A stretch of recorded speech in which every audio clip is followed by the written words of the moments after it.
Yes, co-host. What is up, Corey? What's going on in your neck of the woods? Man, I'm full, man. Full? Yeah, I'm full. Yeah, Full of shit. I knew. Why did I know you gonna say that? You full of shit. I know. So predictable. No, man. I just got through eating dinner with the folks. Oh, yeah? Not my folks, though. Oh, somebody else's folks? Yeah, somebody else's. It's somebody else's folks. Somebody took you in finally? Somebody finally took an old stray like me in. I was scratching at the door. Feed that old black man out there. Was it an old white guy? Like different strokes? No, it was an old white woman. The crazy cat woman took me in. She got a house full of 50 cats and one black man. Nice. See me fighting to use the litter box. Oh, Get on out of here. What are you talking about, Corey? I know, man. I know. I'm just trying to get the party started, man. All right. How you doing? Doing good, man. Hanging out, huh? living, learning, loving. You know, that's about all I can do. Okay, you ain't doing a goddamn thing in there. Sitting in this room looking. That's what you're doing. Oh, man. You know, tonight. What is going on tonight, Corey? Man, I want to talk about some cool things, man. Got boy. some cool things to I discuss. hope so. We gonna have a show centered on a little bit centered on death. Oh, God. I know. Again? No, I know, man. Again? That's like one of your favorite topics, apparently. Man, there's a lot of death in my life. I live death, and man. You got to bring everyone down by talking about it, right? If I got experience it, everybody's going to live through it with me. Nobody wants to hear about that, Corey. Die with it with me. All right, I'll let you go on your little death rant again, but yeah. But hey, we got some keep good. Keep it upbeat, all right? Don't try to depress me with you. Man, no. Any really bummed out stories. No, it's not going to depress you at all. It's not.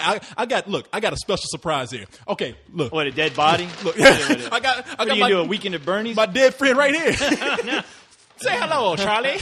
All right, Corey. That's work his mouth like a puppet. Right? No, look. That's really fucked up. Look what I got here. Look. Yeah. I got a bag. Okay.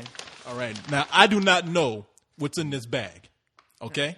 Oh, God. I'm going to reveal what's in this bag on the show. Got a bag that says Great Harvest Bread Company. Ain't no bread in here. I can tell you that much, all right? It's not Cyrus's head, is it? Because, bigger than a bread box. Yeah. He's a good guy. I joke about him, dying in all kinds of morbid ways. But hey, look, that let was me a tell you joke. something. If this was Cyrus's head, I'd need a crane to carry this shit around. All right? I wouldn't be carrying no paper bag. Like one of those cranes, like you see at Denny's and those the plushy booths. No, I'm talking about an actual construction crane to carry that big head motherfucker around. That's pretty ridiculous, Corey. Yeah, no. Got this plastic bag here. Yeah. I'm going to reveal what's in it in the show. It does have something to do with death, but not what you think. Okay. I can't wait to tell you. People, stay tuned. Got some surprises here. Hey, we're gonna talk about that. Yeah. We're gonna talk about now. Is there anything you want to talk about? Yeah, I can bring up a few things. I watched The Watchmen, the Black Tales of the Black Freighter. Oh, this weekend. That is great. Let's talk about that. I know that. everybody's rolling their eyes. People, we ain't talking about Watchmen, okay? We're gonna talk about the video that the DVD that is in conjunction with the film. It's a pirate story. It's not. We're not gonna talk about not gonna talk about how good Watchmen was or how bad Watchmen was. To liven things, I'm gonna talk about the Kids' Choice Awards. Oh shit! Really? Yeah. Can't we just ignore that? No. Because it's son of a bitch. No, I ain't gonna talk about it in depth. Why, man. Did you watch it? No, I did not. I just heard some things. That's sad, dude. I was backstage. But no, we're gonna talk about that. Talk about something I saw that has to do with death. Oh shit! Yeah, man. I'm telling you, I've seen some things. Another death show. I've seen some things this week. All right. And I'll entertain your thoughts on death. Okay, and look, we got some other things to talk about. Cool. We'll get into it. You got people's mail. Got people. Right? Man, we're still trying to answer all that goddamn. We still ain't answered all that shit. It's never gonna happen. I don't know how many times we go on. We should do a show. Don't you think we should do a show? Okay, and you know something? I just go, yeah. This week. Yeah. This week, just like my Watchmen review that will never go away. Man, you told me not to do it. Now everybody's asking me for it. Okay, I got an idea. Now let's get one thing straight. I told you that in hoping that it would be like a reverse psychology thing. The more I tell you not to put it up, you eventually will put it up. God damn it! You know and what? And then of course you tell me on the air, and it's there to hear. Where you go, I'm putting it up. I'm putting it up. And of course, I you know what? In the back of Corey's head, I know he's relieved that I told him not to put it up. So no, because I know how you work, Corey. Okay, I'm not one of your girlfriends. I'm not stupid. All right. Okay, how about we do this then? I have a story about girlfriends that's related to death. No. Okay, listen. Is that what's in the bag? That's what my girlfriend what's in the chopped bag? up. What's in the bag, Corey? What's in the bag? What's in the bag? Oh, my God. All right. Hey, no, listen. Yeah. I'm listening. How about if I do this? How about if I put that review up within this podcast? You know what I'm saying? No, not within like the actual podcast, but we have. Don't do that. No, that's terrible. It's a terrible idea. Okay. Why are you going to throw that review in the middle of this podcast? You're going to interrupt the whole. You don't flow hear me of the podcast. You're not hearing me. You're not professional, my friend. Okay, you know we have our podcast located within blogs. Right. You have a player within. Oh, blog. you're gonna have a separate player with. Yes. Okay. How about that? Just do it. Yeah, just get it over. Just with. put something up there. Okay. I'm tired of talking about it. All right, it's done at this moment. All I'm going to tell you, Corey, is don't waste my time. Stop wasting my time. If I do something, you either let me know ahead of time. This could go up. My time is valuable, Corey. I got lots of pornos to watch. Oh, I got plenty of comic books, and you drag me in here to get my ideas on this damn Apple computer. It never sees the light of day. And you are depriving the fans of what they want to hear, and you love doing it. I don't get it. That's your sick, morbid way of thinking for some reason. Why? Yeah. Why do that? Yes, I'm going to let him record and never do it. That's exactly what you're thinking. No, that ain't no. No wonder the other guys don't record with you. Jesus. No, I don't care. You put it up. That's cool. Yeah, just throw it. I don't care. No, I mean you don't have to. You don't have to do anything. It's going to be there. Now I even told you that week when it happened, something crazy happened. You know what happened? You told me like 5 weeks ago, Corey. Okay, I can only hear that same story. Like I said, I'm not one of your girlfriends. All right, don't apologize to me. You do what you need to do. And I'll be fine. You're right. I got paid 25 cents for that review. There you go, man. You got to buy yourself a nice piece of bubble gum. Spent it on a candy whistle. Threw it at your cat. Yeah. Oh, is that what my cat? I lured your cat in with that damn candy whistle, and as soon as I saw his face, I hit him right on his head with it. And since it was candy, it's stuck on his fur. Yeah. Everybody's looking at that cat. That cat's got a candy whistle on his ass. And then I realized I accidentally threw it at a mirror, and I was like, oh, that's not the actual cat. That's the son of a bitch, and he was laughing at me. He ran away. All right. So, people. Yes. Tell the people what to expect. Man, look, let me tell you something. First of all, on this program here. On this program on this fine broadcast that we have here. We are professional bullshitters. Do not try to do this at home. Do not attempt to do this on your own. Yeah, you heard that. Yeah. You will get hurt. Yeah, right, you're listening to people. Don't do it. Yeah, no, we've injured ourselves. I broke my arm once bullshitting with you. Yeah. I was in a cast for 6 weeks. Yes, and you know what? I came back and said, "I didn't stop me. I'm gonna bullshit some more." Yes. I think you short-circuited trying to bullshit. This is a dangerous thing we do, man. But we do it for you. All right? We put our lives out there for you. Yes. Now, we do that. I don't know why, but we do. Well, because when we do this, we know that in the middle of our bullshit, we are actually doing something to help this world be a better place. Exactly. We're helping out the community. We're giving back. That's what are. We're doing. We are. I mean, we give our all to you. And when we say something, people, let me tell you something. It is heard throughout governments throughout the world. That's right. Possibly, as you say, throughout the galaxy. We are heroes of the galaxy. Yeah, there are life forms on other planets listening to this and saying, "God damn, that's some deep shit these Earthlings are talking down here." Or they're going, how come they can't remember the name of that dude from that movie? What the hell? They're like, damn, we from planet Zexelbix. They're writing down everything we're screwing up. Yeah, exactly. It'll get here light years later. What do you mean that band's not popular? What are you talking about? Yeah, on planet Goobly Goop, they're like, God damn, even Brad Pitt's name is easy for us to remember. I can't remember that shit. Julia Roberts, you dumb motherfuckers. You guys can't remember shit on that show. Let's destroy this planet. You can't remember shit.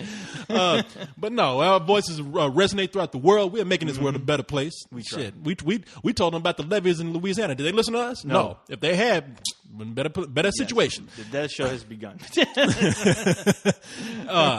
And most of all, and most importantly, this show is about The people. The people. That's right. The people of Spill. That's right. You fans, members, sycophants. Who put us where we are at this moment. Exactly. And none of this would be here without the people. In this dirty ass studio with a nickel between us. But that includes mentioning certain people out there that we like, mentioning people that we don't like, talking about your family. Right. Slapping your sister, your friends, your friends, your ugly relatives, including all of them, yes. and then the one guy who touches you in a weird way. Yeah, we talk about he knows that we're thinking about him too. Mm-hmm. He needs love too. That's why he's touching you. Yes. And so we love to read your email. That's all a part of it. Yeah. Well, Corey loves to. He loves to attempt to read your email if it's possible. He loves trying. Yeah, you should look at look at his face when he tries to make sense. Man, it is hard. Some of that crazy email we get, but we do it. It's like trying to read that email is like trying to get through the Da Vinci Code sometimes. The Vatican should be trying to help us out with this shit. You remind me of the guy in Pi who's trying to figure out God's plan through math. Oh yeah, no, I'm trying to do it through Spill email. Yes, they're getting a drill and put it in my. You are going nuts. That's right. Ghost Rider writing a novel. Corey attempting to put that plastic play school drill through his head again. Plastic, you dummy. that Fisher Price. How come it ain't going? All right, man. Look, we let y'all know what's happening here. That's right. We let you know what the show's about. Letting you know what we do for the world. Letting us know what we do for you. Yep. I don't know what else we can tell you. I don't know. I mean, don't ask me. If I can't tell them no more, and you can't tell them no more, that means that we're ready. I'm ready. Are you ready? I'm ready. Are you ready to be ready? Are you? Hey, you're gonna yell at my roommate. Hey, John, are you ready? Of course, I am ready. Yes, Corey, I've been ready.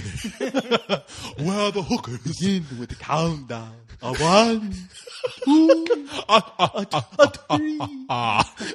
Well, if Count Blackula is ready, then if that's it, 1, 2, 3, let's do this! Get through the all they want is some air. All they want is some food. Some air. Come on, Benny. Come on. When I said I lied. Oh my God. Man, dude. Speaking of Arnold, I was watching Total Recall this weekend, and holy cow, do I love that movie. That movie kicks so much ass. It's still lasting through the test of time. It stands up to the test of time. It's awesome. It's the dumbest movie I've ever seen, but you got to admit, it's a lot of fun though. It is one. I was like, man, they don't really make movies like this anymore. What the hell is Paul Verhoeven doing? He needs to get his ass up out of bed and make another goddamn sci-fi movie. Paul Verhoeven's making some serious movies, man. What? Showgirls? Black Book. Did you see Black Book? No. Oh, you got to see Black Book, man. It's that movie that he did where it was a Jewish woman who performed as a German spy. Yeah. And she had to do all kind of. She had to like have sex with Nazis. And she had shit like a bucket of shit poured all over. Let me tell you something, man. Yeah? I've seen some gory things in movies. Mm-hmm. I mean, we both have. I know you've seen some crazy stuff. I was watching Total Recall, and I mean, every time there's a shootout, it's gory as hell. I mean, Michael Ironside is like killing everything in sight. He's even trying to kill himself when he's on Mars, and he's shooting at people, and he's like shooting at the dome. Then it's like, and his friend is like grabbing him by the arm, going, "You fucking crazy! You're gonna kill I don't care. I'm gun crazy. No, man, I've seen. In Total Recall, they got bullets that just make you explode. Yeah, they're just any small hole in your body is like gushing with blood. Oh yeah, like he shoots you in the stomach. You don't have a hole. Your abdomen is gone. Exactly. You just a pair of legs after that. You drive a goddamn truck through that hole. Yeah. Yeah, the rest of your body just gone. It's like from a fucking. You could be shooting a pellet gun. Mm-hmm. You're gonna explode in a Paul Verhoeven movie when they shoot you. But Paul Verhoeven himself has done movies with some of the grossest, bloodiest things I've seen in there. Mm-hmm. We've seen people just in all kind of just grotesque situations, just gruesome things. Really? Yeah, I'm talking about blood, intestines, guts, and all that kind of stuff. Yeah. But I have never been so disturbed as when I saw a bucket. I'm talking about like a bucket that's the size of a car. Yeah. Of shit being poured on a woman Oh my god, that disturbed me more than. And this movie, they do that. Scat movie. Yeah. I won't say what part it's in. I won't say anything more than that, other than I don't know what it was, but they might as well have just like dismembered her and ate her alive. Are you serious? Yeah, and is this on DVD? Yeah, looking at shit dumped on her like that, it was just like, my God, I'm gonna be sick. Wow, I'm disturbed. My flesh is crawling. Okay. What is this called again? Black Book. It really is a good movie, though, man. Really? Yeah, okay. Yeah. You saw Paul Verhoeven just doing movies that were just silly. I mean. Well, Starship Troopers, but Total Recall is even crying out loud. Yeah, and then you was like saying after a certain point though, when it got to Showgirls, and you were thinking, okay, is this guy is he? Even though I didn't mind Showgirls, but you wondering I have no problem with tits and ass with chicks from Saved by the Bell. I ain't got no. Look, I didn't have a problem either. I'm just saying you begin to wonder. It's like, silly. Is this guy? Is he just a campy director and he's going to be progressively making movies that are worse and worse, or is he a real filmmaker like he was when he was back in his native country before he came to America doing things? And then you look at Black Book and you're like, okay, yeah, there's a hint of that guy. Yeah, he really is a great filmmaker. It was really one of the best movies I'd seen that year when it came out. All right. So, well, I'm gonna have to check that out. But no, Total Recall.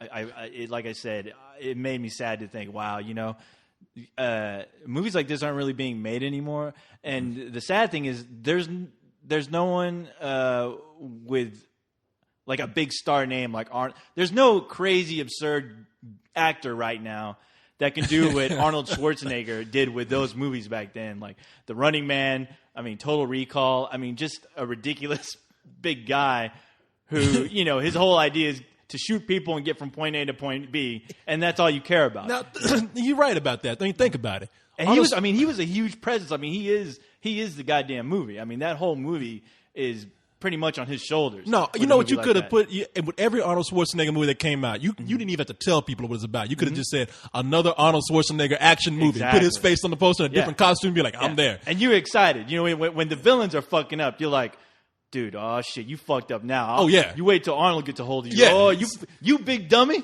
Oh yeah, you done messed up now, you big dummy. No, you could be gave him some air. Like seriously, like you could be on the playground. Some kid could tell you, shit, you done fucked up now. You know my dad is who? Arnold Schwarzenegger. Oh shit, man. No. And you know what? Arnold Schwarzenegger would have came out to the playground and ripped your arms out your socket. And then what happened with you just turning around and you accidentally bump into his legs. Yeah, and your head wouldn't reach his crotch, and he just grab you by the arms and rip you like a piece of chicken.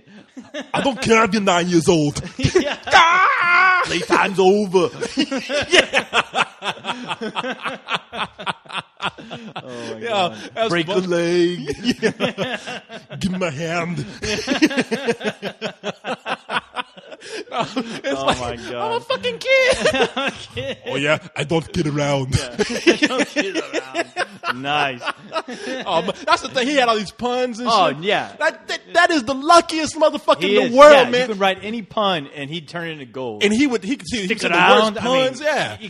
Somebody just saying stick around. When he dropped that guy off the cliff in command, I had to let him go. Yeah. I mean, the motherfucker couldn't. He couldn't talk. No. He couldn't act. Mm-mm.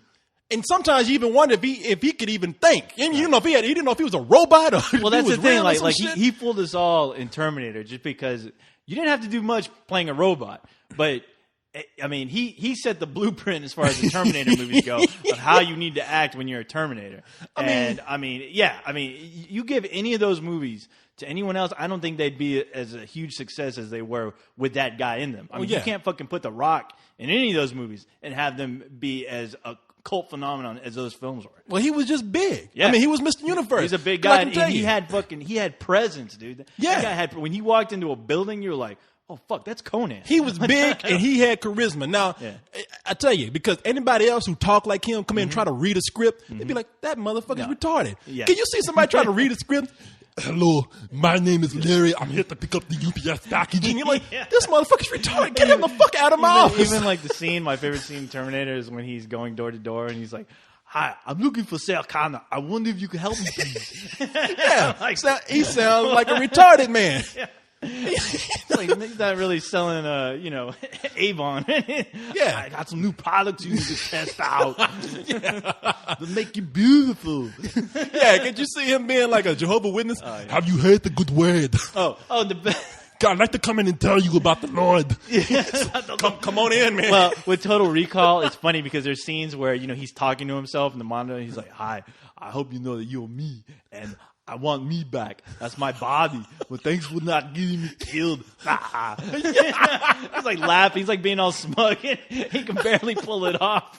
He's like those scenes are like comic gold. No. That fool, he had nothing going for him except that he was big and he had the personality and the charm to get his way through anything. That guy was a living, breathing fucking Godzilla. I mean, when he was on the screen, he was on the screen. You know that is Arnold Schwarzenegger, No. When it sucks. Well, the thing is, like I said, it sucks because it's too bad they really can't make films like that anymore because there's no like real big action star, like a ridiculous action star out there that can pull off what that guy did. There's not going to be another. No. When are you going to get another big man that talks retarded? And he, they tried. They tried. I mean, but definitely with like, I don't want to say The Rock, but. No, not The Rock. The Rock is actually. Come on. There's no comparison. Well, between obviously, of The Rock and Arnold Schwarzenegger. Obviously, they tried. The studios. I'm not saying I tried. I'm saying the studios have tried to, pin him off as the next Schwarzenegger. What was that movie where doesn't he run into Schwarzenegger and they like shake hands?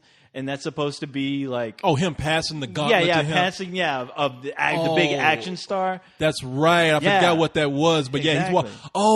Was it the? It was the movie with that one comedian. It's Sean William Scott. Yeah, I know what you're talking about. I can't remember the name. It was called, and because it has a great opening scene when he comes in and tells those football players, and he's real cool. He's like, I need you to come with me. And they're like, fuck you, man. He's like, we can do this easy, we can do it the hard way. He's like, I'd rather do it the easy one. They're like, get the fuck out of here. He beats up all these football players and shit. And like all the football players, they show their names like football cards or something, or like the NFL stats and shit. And when they finally get to him, he beats everybody's ass. They put his name up, and it's something like so and so, all around badass. And I was like, it was. But they tried to pass on that mantle. Of course, that got fucked up, and it never happened. Because when I look at The Rock, I don't get that same like oh shit feeling that you get when you see Arnold Schwarzenegger, especially when he starts blowing people away. But it's funny watching Total Recall, this scene where he's being compassionate towards the people, which is like it seemed like foreshadowing to his now he's like the governor of California, where he's trying to help the people. They're just like, just give them some air, give the people some air. Or like in The Running Man, where he's in the helicopter and he's like, all they want is some food. He's like, kill them all. The hell with you? And my favorite part is when they pin it on him and they re-edit that video where he's like, what are you doing? They're just there to get some food. He's like, pull back. And he's like, the hell with you? And you see the helicopter start killing people. Oh my God, it's pure genius. That's what he should do when he's running. When he's as governor, that's what he should do. When somebody doesn't like what he says, the hell with you. Because he wants to be compassionate towards the people. All the people out in California, some electricity. Stop the madness. Can't you see that? It's like, can't you see people saying, Governor Schwarzenegger, what are you going to do about gay rights? Just give them some food. Give them some air. Give them some rides. I don't think that's going to help us. The hell with you. The hell with you. Yeah. We're against it. The hell with you. What? Are you going to answer us? I'm a cop, you idiot.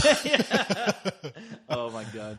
But praise be to Arnold Schwarzenegger. Oh man, no, you were never going. That dude is lightning in a bottle, man. He's one of a kind. He is. I mean, as a dude who had everything going against him because he can't fucking talk, he can't act. But hey, everything was worked in his favor somehow. Right. And that's why you will never have that again. Now you have somebody who will be in a different situation who comes about in a natural way and be like, this guy ain't gonna never happen again. But having another Schwarzenegger, no, it would never be another Schwarzenegger. No, not at all, not at all. Schwarzenegger is Schwarzenegger, all right? Exactly, one of a kind. Respect that shit, okay? You better, yeah. And it'd be nice, like for one day, whenever he's done with being governor, if he can actually do at least one more badass movie, like like his Swan Song or something. But he needs to do that movie where he's an old guy. Mm-hmm. And he doesn't. Everybody thinks he doesn't have it to kick ass anymore. Right. And they put him in a situation he beats the fuck out of everybody. Well, hey, Clint Eastwood, he constantly shows that he can do that. So I mean, think about it. I don't see why Arnold can't. Because Clint Eastwood looks like you could just bend him over and break his ass in two. I mean, he's a skinny dude walking around, but for some reason, because he's old and crotchety, he's got that whole thing of like he's cranky enough to beat somebody's ass. Yeah, he looks like he's been through hell and back. Exactly, he has that look and that's voice what it is, and those eyes. I mean, shit. Like Unforgiven is still. I mean, it's by far one of my all-time favorite favorite like Clint Eastwood film. Just because it's like I believe this character was at one point a badass. Where his life took him to where his dead wife finally redeemed his soul, and he told himself he'd never go back to his old ways of killing babies and anything that was walking. And you see somebody push him to the brink, and he just snaps. And that character is, I mean, saw him just become who he once was. Well, that's what's so good about scary as hell. Yeah, Clint Eastwood is the kind of guy who looks like, damn, this guy looks like he's been chained to a car and dragged down the street, and he still ain't dead. No, ain't nothing I can do to hurt him. He's been buried alive. Yeah, been burned. He's been fed to snakes. A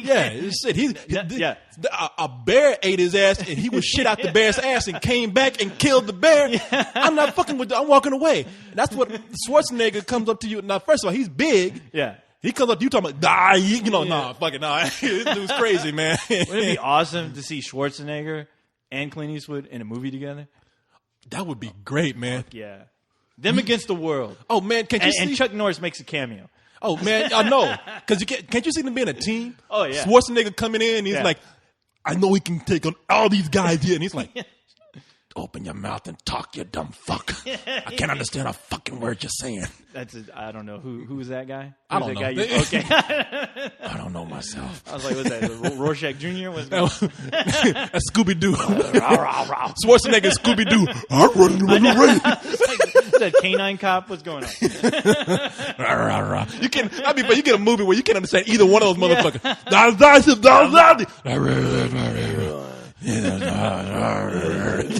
What you say? And all you understand is get down. That's how they would get the guys in the room, because everybody would stop and be like, what the fuck are they? And then Quado from Total Recall comes in and helps. Open your mind.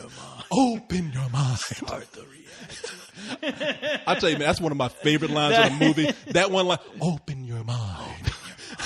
I'm like, after looking at this, how can it not be, for crying out loud? Look at you, dude. You like hanging out in this dude's stomach. It's like, can you not open your mind? Yeah. That's how I used to get. Hey, let me tell you, that's how I used to get girls to have sex with me. What are you doing? Get off me! Open your mind. Open your mind. You rip open your shirt and Quado comes out and seduces them? No, well, I got a Quado. It ain't coming out my pants. They ain't coming out my shirt, coming out my pants. Open your legs. Open your legs. Turn on the my own Quato form down there. Got my own wisdom. Wade.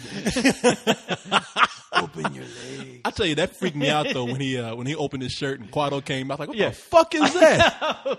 And you know what? It's funny because like almost every actor in that movie has like a fake dummy head. Like there's like three scenes where there's two scenes where I think you see Arnold Schwarzenegger, like where he's pulling that lady's head off. And you see his head in the back, like his head is like moving, but it's like an animatronic head. It's an animatronic and head. It's the creepiest fucking looking head ever. And the same thing with the guy when he rips open his shirt and Quado comes out. His head looks like his head has been plastered to death. You know what it looks like a weird puppet. You know what it looks like, man. Do you remember this weird video that Lou Reed did? Yeah. And where he's tearing off his face? Yeah, people, look at this video of Lou Reed. There's a video that he did where he's just, somebody's going to post it. He's sitting there singing like, at first he's like, Lou Reed looks like he's higher than a motherfucker. And then he's like, wait a minute, that's not, what is that? That's not real. Is that Lou Reed? He's moving real funny. And then he just starts tearing off his face. And you're like, Had like flashbacks from Poltergeist when I got tearing off his face. I'm like, no, God, don't do that. Yeah, he's tearing off his face. And there's like, and there's an animatronic underneath it, like a mechanical thing, but it still looks creepy as shit, man. That was a big deal back then in the 80s, like just animatronic everything. Like Ray Parker Jr., that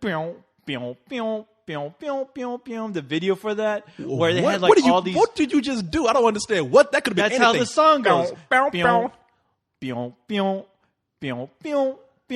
Oh, Ray Parker. Okay, wait a minute. Okay, I got it. You talking?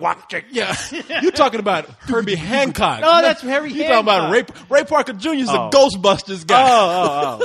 It must have been because he's black. They all look alike. Oh, that video for Rocket. Yeah, Rocket. It's like Rocket.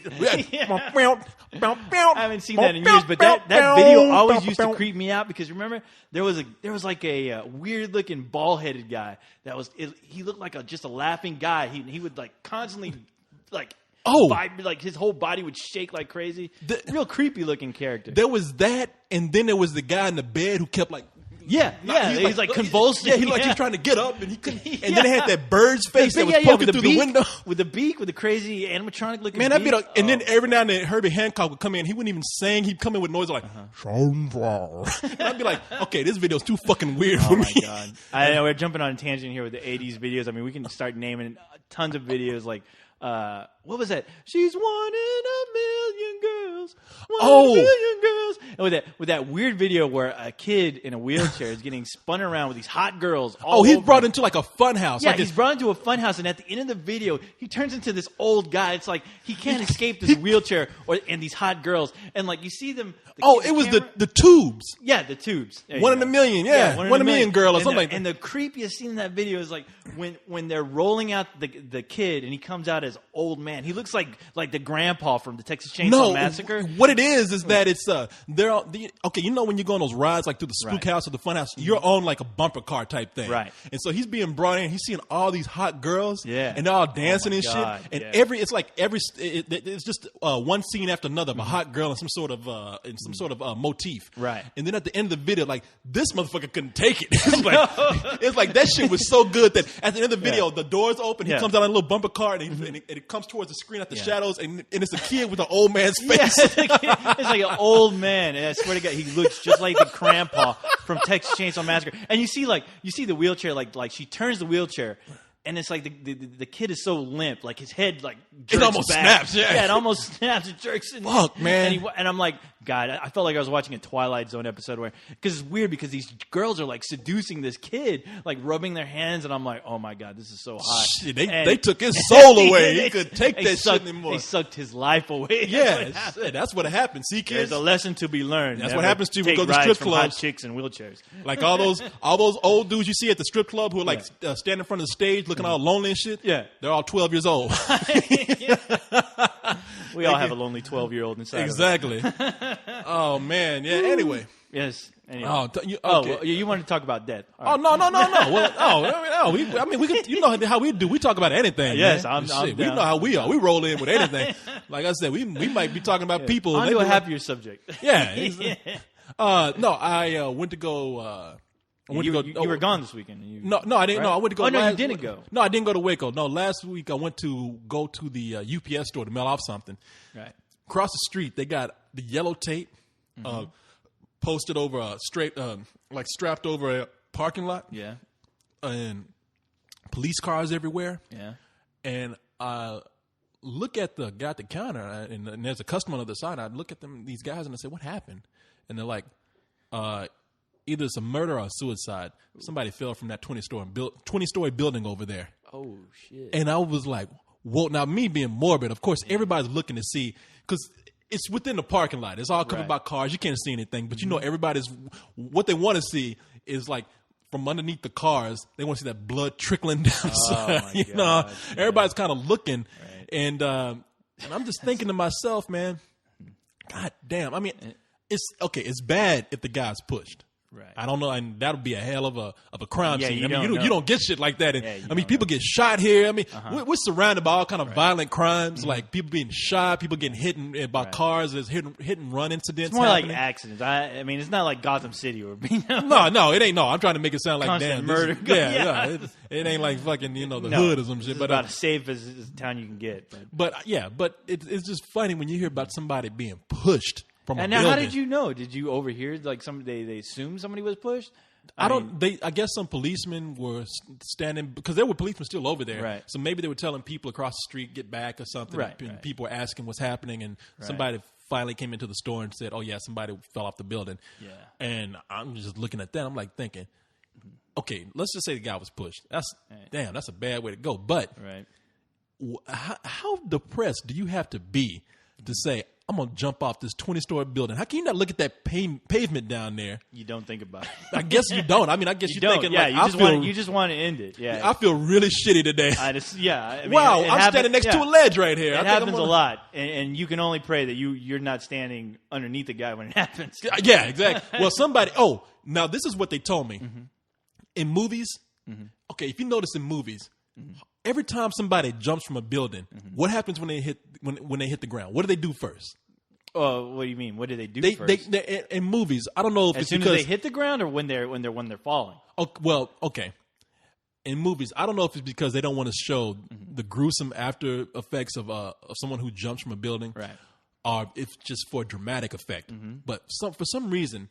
Oh, they fall through a car. Yeah, they hit the roof of a car. Right. They either fall through the roof or they bounce off. Because that's more entertaining to watch. Exactly. It's like I said, it's more dramatic. Yeah. And I'm thinking, it's like an explosion without the fire.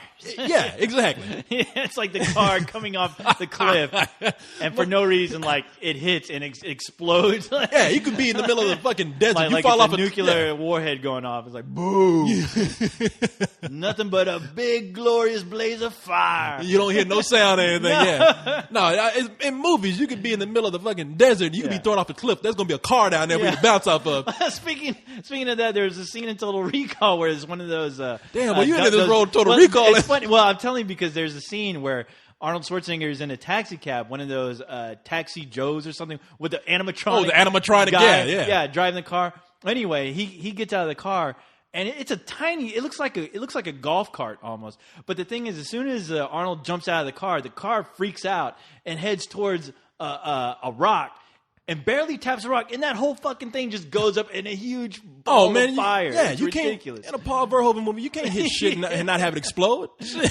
Yeah, that's an example of just how ridiculous movies can get. You could be riding a mule, but it was awesome as hell. Yeah, no, if you could be riding a donkey. If you get tapped, both the donkey and the car is going to explode. It's funny because the guy's like, "Hope you enjoyed the ride." Boom. Well, this dude, man, I said to myself, you know something? That never happens. People hit the ground, and that's it. Well, yeah. Well, you hit the ground and then you bounce. Oh, well, you know what? Yeah. This dude hit a car.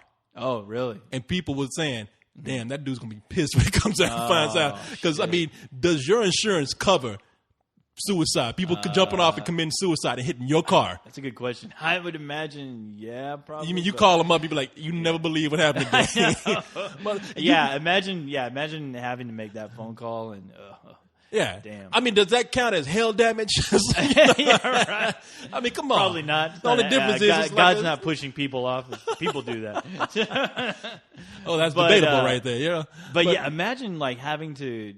I don't even know if they let you drive that car home or what. Like evidence? After the damage has been done. I mean, I'm sure they impound it and they probably check to see if anything. No, I mean I don't know how the body ended up how it ended up on the car, like it was on the hood or something, to where maybe they can take some blood samples or what. I'm sure they try to if they think there's some kind of foul play. I'm sure they do all kinds of tests. Oh yeah, and see that's what they thought here. Like if the guy's pushed, I'm sure they got to. You're right, probably keep the car. Yeah, which got you thinking like, damn, I mean, if this guy was depressed. And he just jumped and landed on my car. Why does he have to fuck up my day? Now I can't get home. I got to call for a ride. Now I'm depressed. Well, I'm sure you're like, I'm sure that, if that were to happen to you, you probably just think, oh my God, like somebody died on my car, like somebody killed themselves and landed on my car, and like, how do you tell people that today some guy just killed himself and he landed on my car? I'll be telling people, hey, guess what happened to me today? Wow, yeah. Some guy landed on my car, man. Awesome. Yeah, for some people, that's the most exciting thing for them to happen in that week. That could be the case if you're like me, weirdo. Yeah. Hey, man, like in those movies where people jump off of buildings and land on your car. That happened to my car. It happened to me. Yeah, man, my car's still at the police station. I'm gonna keep that shit. I'm gonna take pictures of it. Yeah, I'm gonna charge $5 so people can come and look at it. You want to touch it? Still got the shape of the body on top of it. So what? I guess the people were just hanging around looking. I mean, I'm sure. Well, I guess whatever happened, they took the tape away while I was there, and they moved on. I'm just sitting up there. I mean, have you ever been like to? Well, you probably haven't. I've been to Fiesta, Texas, and they take you up on this ride. and they drop you. It's like you go up about, yeah. you go up about, I don't know, about 100 stories. Right. Yeah. and so you're looking down. Yeah. And okay, first of all, this is not a 20-story building that they have you on. Right. I mean, but you go fucking high. Yeah, yeah. And even from that point, you're looking down. You're and like, then they drop you. Yeah. Yeah. You're it's like a parachute. Shit. Yeah. It's like a parachute stop. And usually they only have like a chain keeping your ass in. Because I'm thinking, I mean, maybe you're right. Because I'm looking at that. Every time I see that, I've been on that ride about 3 times because you got to go on it. Because if I was by myself, I'd be like, hell no. But you with friends and everybody goes and you're the last one left. And like, now, Corey, it's your turn. You're like, fuck, I got to do this. Now I think like rides like that. I think one's called the Superman, where they harness you in. You're like you're sitting down with like a group of like 6 people, and and there's probably like 12 all around. There's I wrote that where it takes you up and it just drops you. But you remember the rides where it used to be like a parachute. They'd lift you up. That's the one I'm talking about. I didn't know. I didn't even know they make the. Man, they still do that. Rides, yeah. Yeah, because I was looking at that. When I went to Fiesta, Texas, I'm looking at that shit and I'm thinking, please God, don't let anybody want to ride that thing. Yeah. And I'll be goddamn at the end of the day, they're like, well, we got one more thing to do. Got to do the parachute ride. And I'm like, fuck. Because I tell you what, somebody actually took my ass one time. They kidnapped me. And they took me. I don't want to get in trouble. Experience the terror. But I got on one of those rides when they first, like the first time I ever really noticed them, and this is years ago. But I remember all we had holding us in was a flimsy ass chain. Like you were sitting on like it's like your sofa. Yeah. And you know how your cushions, it's almost like you feel like if you're at a restaurant, you're sitting in a booth. And the booth at one point, it's so like inclined, you feel like you're sliding off the booth. That's the kind of chair they put you in, and they just put like a flimsy ass chain. It's like Roscoe's fun parachute ride. That shit's at Home Depot on it. Yeah, it's like somebody made that shit. They stole the grandma's couch and fucking just put a chain around. And then they got some like 14-year-old kid operating that shit. Like when we won it was like some 14-year-old girl the size of a goddamn midget working that thing, and she's like, "All right, are you ready?" Like, no. And she could care less. She's done it 100 times. She don't give a fuck. Nothing could go wrong. She's just pushing buttons, reading her goddamn book. First of all, she's 14. She's got attitude. She don't give a fuck about life. She's kind of teenager. Probably telling her parents, "Fuck you." Yeah, reading her Harry Potter book, pushing buttons. I just want to read. I just want to talk on my cell phone, tell my friends what's going on with my boy that I like. And it's like, and she don't give. And then if she does kill you, I mean, she'll be traumatized for like about 2-3 hours, and then she ain't gonna get sued. No, she ain't gonna she ain't gonna go to jail. I think that's it's funny because we have like those. What are they? Those not the carnivals. Damn it! How come I can't think of this word?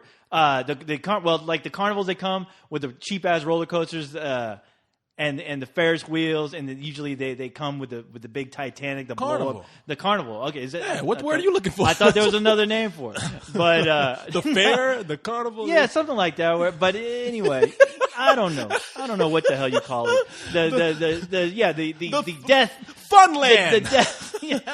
The death trap. The death trap, exactly. And where you get on those rides and you always hear like the worst horror stories with the people either losing their heads because something goes wrong with the ride, the chain breaks loose. Somebody's people head gets flying severed. off into the middle of the freeway. And exactly. Shit, yeah, people getting stuck on a ride and But those things, I mean, half the time, like they're not really. I don't think they're insured all that much, and they don't get properly inspected. Well, that's worse than at Fiesta, Texas. Yeah. That is the fair. That's what I'm trying I said. to say. The fairgrounds. I mean, at Fiesta, Texas. I mean, that's a major amusement park. Right. That's right. So they know that they could lose a lot, so they got to keep the business going. So they make things. They make sure things are safe. That's why I'm. Well, you can only hope. I mean, you heard about the girl that lost her legs, right? And that. What the fuck? There was like a few years ago. I think it was on one of the Superman rides, where. I think it's one of those. Yeah, it was a Superman ride where somehow a cable got loose. A cable snapped, whipped around, and severed this. I think she was like, I can't remember. She's like 14 years old, like some teenager. Oh, man. Whipped her legs right damn. off. Yeah, her legs were dangling, and the cord like just snapped, and the force of it just like completely severed her legs. And apparently, The word is she didn't realize it until like a few minutes. Until after the ride? It goes by so quick. Yeah. I mean, when you at that much force, you don't feel that shit. You make it sound like she unchained herself. That was fun. She gets out like, no! Fell on her face. Fall over. Like, what? How come I can't feel my legs? Because you don't have any. That's why. I think after a while, I'm sure she felt it like a minute later, but you don't know. I mean, damn. And it's kind of like the same deal where people who get pinned, by people who get like hit by a truck, pinned up against a tree, or people who get just like twisted around because of a train hits them. Have you ever heard of those people who get twisted around like a spin top? They get clipped by a train, and usually their body will spin around like around their torso, to where when the EMS comes, the person is still alive. And I've read several stories about this. But basically, when they find you like that, they call up your relatives to come and basically they tell the relatives, look, this is what happened. Come over here and say goodbye. Damn. Because what's keeping them alive is their body being twisted like that. So, and eventually they have to untwist their torso, and that's when everything starts to fall out and they die. And when that happens, it's all over. Yeah, and it's so it's crazy. I mean, you can live through that, but eventually, with your body like that, they're gonna have to twist you around. Now wait a minute. Now here's something here. Can't they just like bring you home kind of twisted and just kind of keep you that way, like never untwist you? You know what? Somebody ought to make a movie about that. Like you just be twisted. You know what? Somebody should make a movie about that, and they should call it "Don't Get It Twisted." Don't get it twisted. Or just that's what. You know what? Wouldn't that be? That'd be fucked up if you were a kid. Yeah. And your body, you got hit by a train, your body's twisted. Uh-huh. Who's your dad? Right. Arnold Schwarzenegger. And he shows up and he's like, don't get it twisted. They're like, God, Dad, can't you like for once cut this shit? I'm fucking dying here and you got to come up here. We're stretching. Hey, that's Schwarzenegger stretching. You are twisted. And I don't mean in your mind.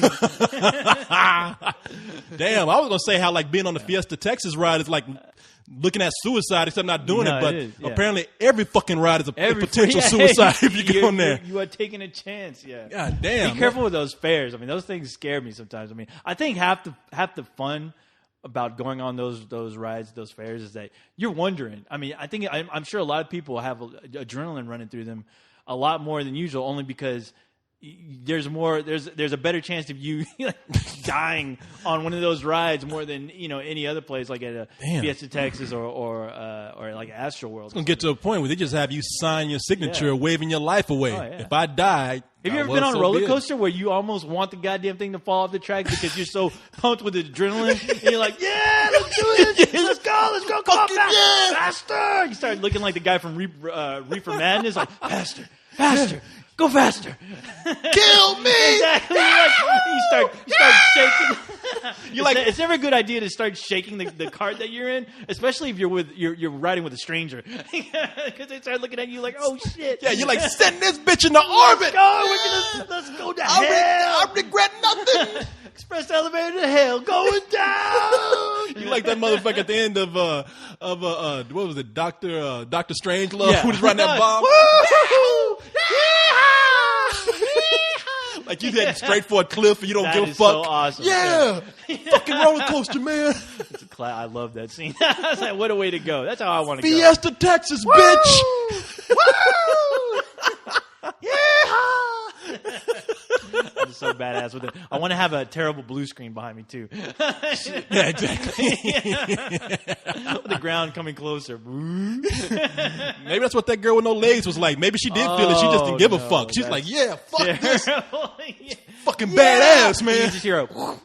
You fucking knees, legs. I need no legs when I'm fucking Superman. Yeah, oh my god. That shit stops. I'm like, oh. That's terrible. I know, man. I know. Shit happens. Be careful, kids. Yeah. See, now you go through all that kind of shit, and that's when you think, like, God damn, maybe it's a rush when you kill yourself and you go down like that. Who knows?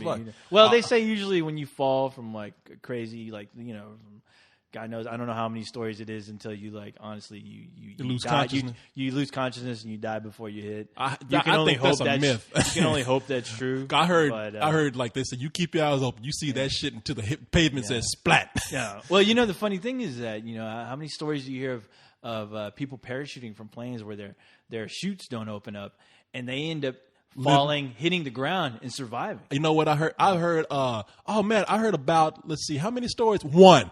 Yeah. It was on that Time Life commercial where they're talking about mysteries of the unexplained, and they had the guy like, a man parachutes. His parachute doesn't open. Right. He hits the ground and miraculously survives. Well, when you think about it, I'm sure at some point those people go limp. I mean, they just relax. I guess so, yeah. Their bodies are relaxed. It's the same thing with drunken drivers. I mean, you always notice that it's usually the passengers that end up getting killed in those drunk driving accidents. Oh, yeah, because they tense up. Because the driver is so fucked up. His body, he's like fucking Jello, and the asshole survives. Yeah. So that motherfucker like a rag doll driving. And that's how it looks. He's got the conscience of a rag doll driving this shit. Yeah. Oh man. All right. I'm gonna change the subject, G. This is getting me down. Shit. Talking about death. I can't go to a theme park anymore now. Without thinking about. But your story about when you're telling me about people laying around, I wanted to tell you real quick. People laying around. Well, when people were hanging around trying to see what was going on. Oh, yeah. Obviously, there's a crowd.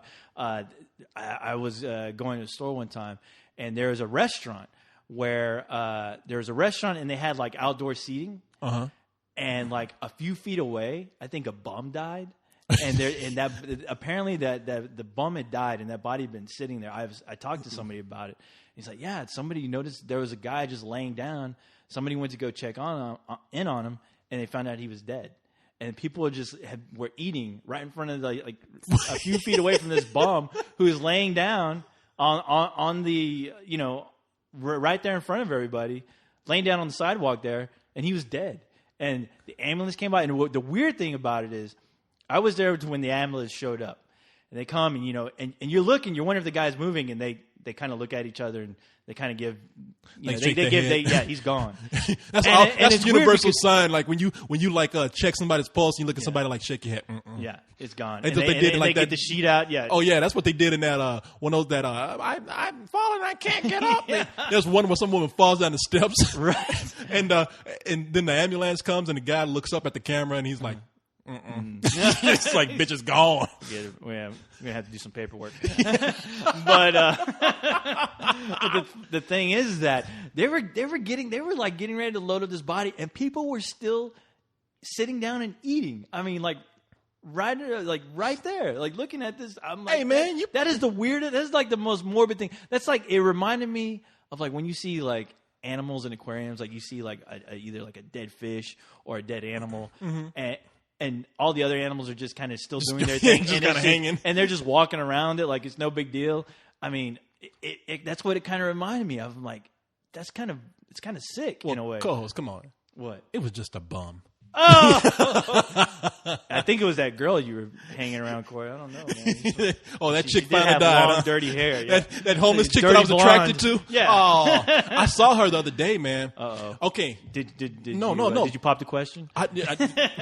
Hey, baby, what you doing tonight? You like you got anything to do?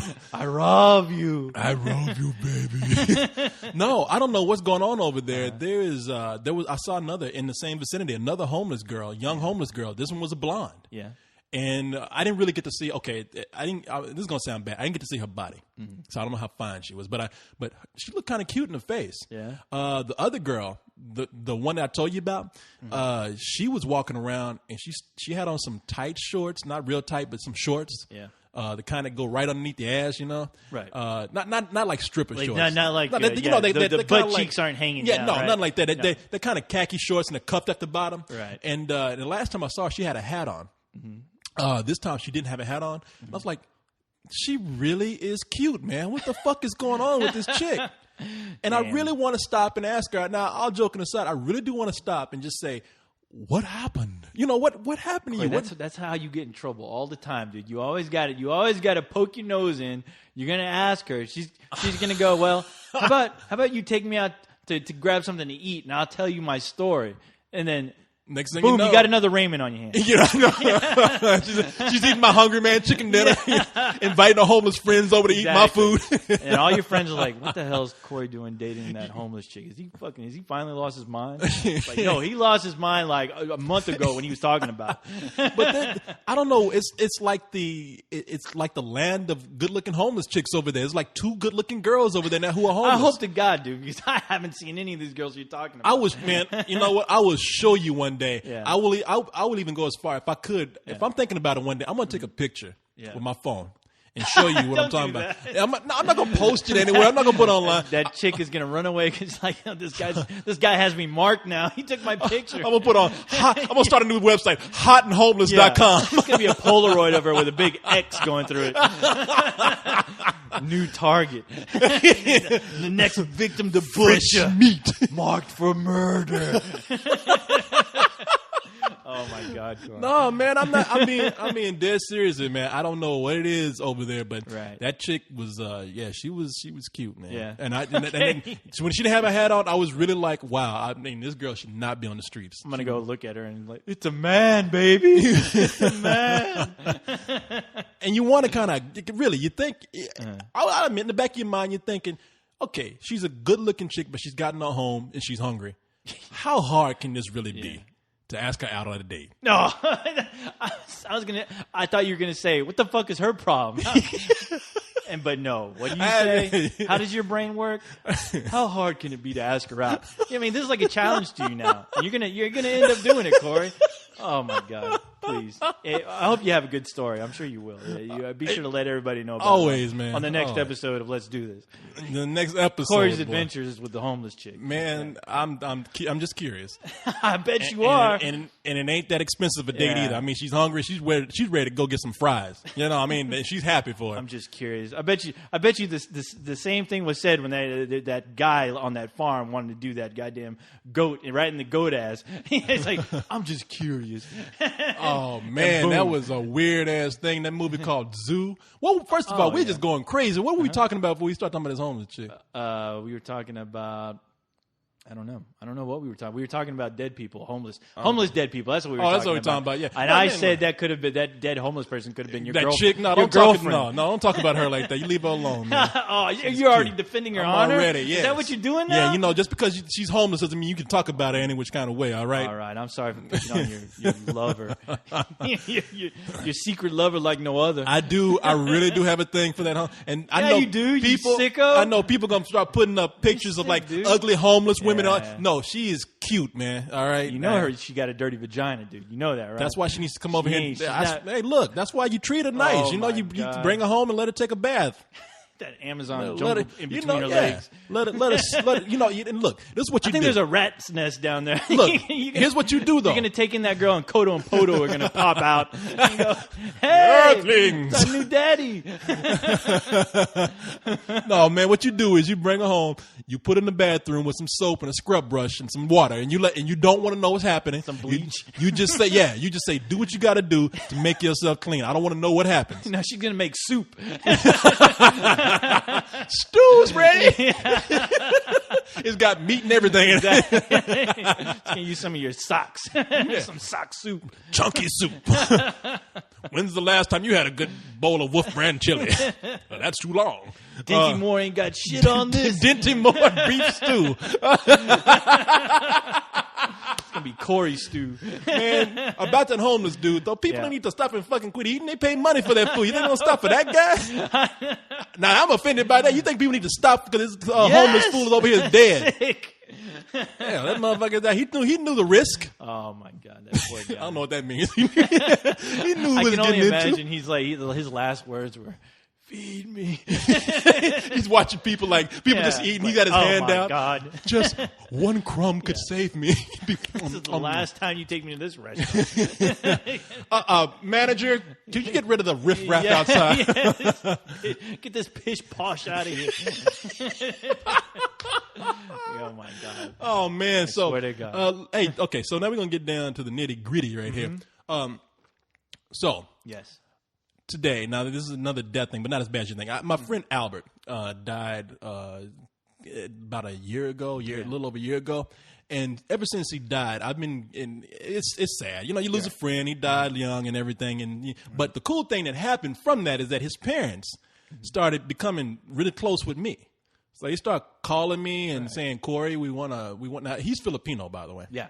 And so he's like, I met that guy. Albert. Yeah, you met Albert. Yeah. It's crazy when you told me he died. I was like, wow, that guy? Wow. Yeah, I know. That's what I was like. Yeah, it's weird. When I got the call, I was like, Albert? Yeah. And Albert was one of those silly dudes that you laughed at him every time he called, and you took for granted, like, okay, I'll talk to Albert later, man. He's always talking crazy. And he like when you heard he died, like, oh, fuck, man. The guy was like one of my closest friends, man. So knew him a long time. I mean, ever since I got into school and everything. Yeah.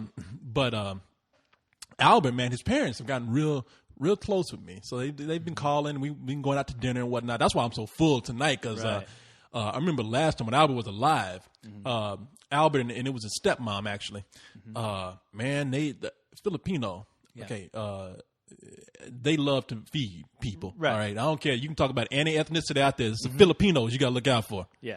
I remember one Thanksgiving, I had just finished eating Thanksgiving dinner.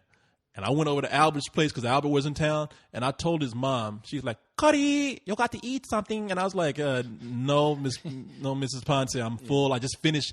A big Thanksgiving dinner." Right. And she's like, "Okay, but sit down, try this." And and the food was good, and I tasted it, and she just would not stop putting stuff on the plate. Right. She's one of those people who don't listen. I'm full. Okay, you try this now, and it's like, God damn, right.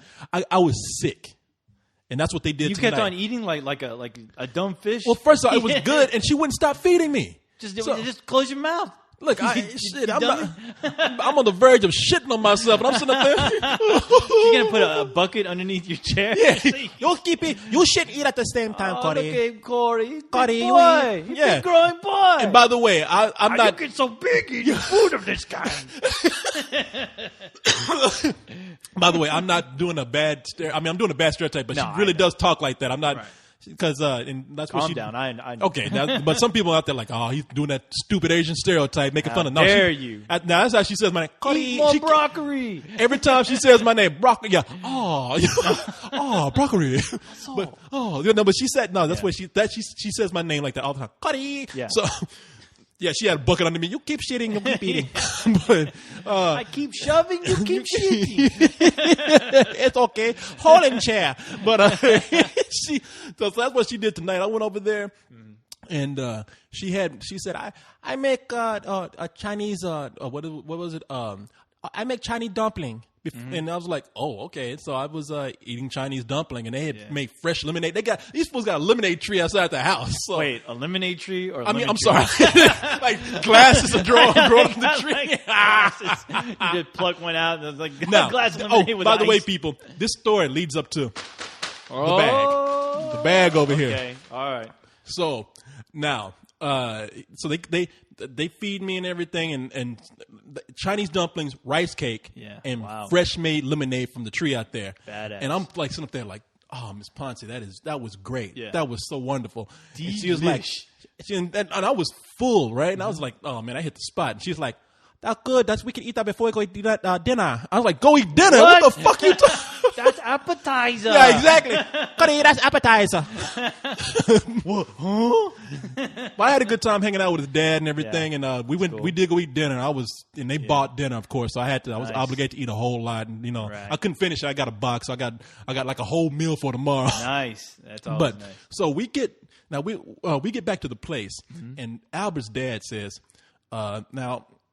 Albert, you and him were really good friends. He considered you one of his best friends. I have some things here that I don't know what to do with except to give to you. Right. And I said, okay. I said, so what do you have? And he was like, well, I have this bag here, and it's got some tapes in it. And I was like, okay. I was like, shit. So what are they? And he's like, well, they're tapes of the gentlemanly kind. Oh, damn. That's what's in the bag. You took them. I don't know what's. But I don't know what. I didn't know what to do. Did you look? He just said. Have you opened up that bag? He said, I don't know who else to give this to. He said, take it. I don't care what you do with it. You give look like away. Pervert. Yeah, you. well, you were looking like a pervert. Now, you know he gave him to me, and I'm like, okay, Mr. Ponce, I'll take him, and I'll find out what to do. But actually, his name is Pat, and I was like, I call him Pat. I was like, Pat, I'll go ahead and take him, man. Yeah, right. I said, and you know, he's looking at me like, you gonna go home and jerk it raw tonight. He told you that? No, he didn't look. No, he didn't say that. But he looked at me like, jerk it raw. That's you know, he awful. looked at me like yeah. He said just go ahead and take it home, and you can give them away to whoever you want to, or throw them away, or whatever. But he's looking at me like, yeah, right, motherfucker, give them away. Yeah, right. You're gonna go home and watch all that shit through. Give you a big wink, wink. Yes, yeah. Now I don't know. Gentlemanly things to him could just be like a Playboy video or something. I don't know what he's talking about. You didn't look. I did not look yet. Why don't you look right now? Well, you know what? I am going to look. Okay. I am going to look. It could be something very innocent. This bag here, I have not looked to see what's inside of it. Now, I've timed this out to where we are at the hour mark. Okay. Pretty much. Okay. So what we're going to do is, we're going to take a break real quick. All right. We're going to render out. And then when we come back, we're going to look and see what's in the bag. What's in the bag? But that's going to be as much of a surprise to you as it is to me. Brown bag special. Back, yes. Yes. While you were doing that, I was thinking about what is the difference between a carnival and a fair? Where I'm like, I think what I was talking about is a carnival because that's where you find carnies. I was about to say, I think more people die at carnivals. Yeah. Because fair is more like like the county fair. You think of good times, like they got you're throwing shit at the Coke cans and Coke bottles. Yeah. Prizes. Not really a whole lot. I mean, they usually have. They got one or two rides. They might have a moonwalk there. You know, right. The kids can bounce on. I mean, the most dangerous it gets, like some kid probably pisses or shits on the moonwalk. But I was just thinking about they have a Ferris wheel, I think. Yeah. I was like, it is carnival. It is carnivals because I've actually known a couple of people who've run away with the carnival. You always hear those stories of people who just run away. Why would you carnivals. run away with the carnies, man? It's like being a nomad, I guess. You're just traveling to different places. No real direction, and you stop at these small towns or cities, and and you set up shop for a while, and it's just a traveling gig. I mean, that ain't no gig. I mean, a gig is like playing a band, or some gig is when you're making some money. I mean, but you know what? If you think about it, it's the same deal as far as like these lesser known bands who just jump in a van and just scheduled to go to places and play for like nothing. I mean, actually, I was about to say carnies probably make more money than bands. I'm more than like, hell yeah, and they have to. I mean, that's a lot of machinery that they got to keep up. But with carnies, we get that image of a guy or a girl that just what they do. They live in a trailer. They eat corn dogs all day. Right. They get dirty and they lose their teeth. Well, I always think about the jerk. Yeah, or they lose a couple of fingers, but because they got to fix the ride and it cuts on while they're trying to work. You always got that one carny with a hook for a hand or some shit. Right. Yeah. No, that ain't no. I wish we were around back when the carnivals used to have like the sideshow freaks, like the Elephant Man. And, I don't. That shit used to freak me out. Like I don't freaks. Anyway, that's creepy. But anyway, yes. Now we're back, and we are going to see what's in the brown bag. Okay. In this bag, now here's what I'm going to do. Yeah. I'm going to put my hand in. Yeah. All right. Now, ladies and gentlemen, this is the bag of gentlemanly tapes, as it was put to me by my friend Albert's, my deceased friend Albert's dad. Yes. This is in his honor.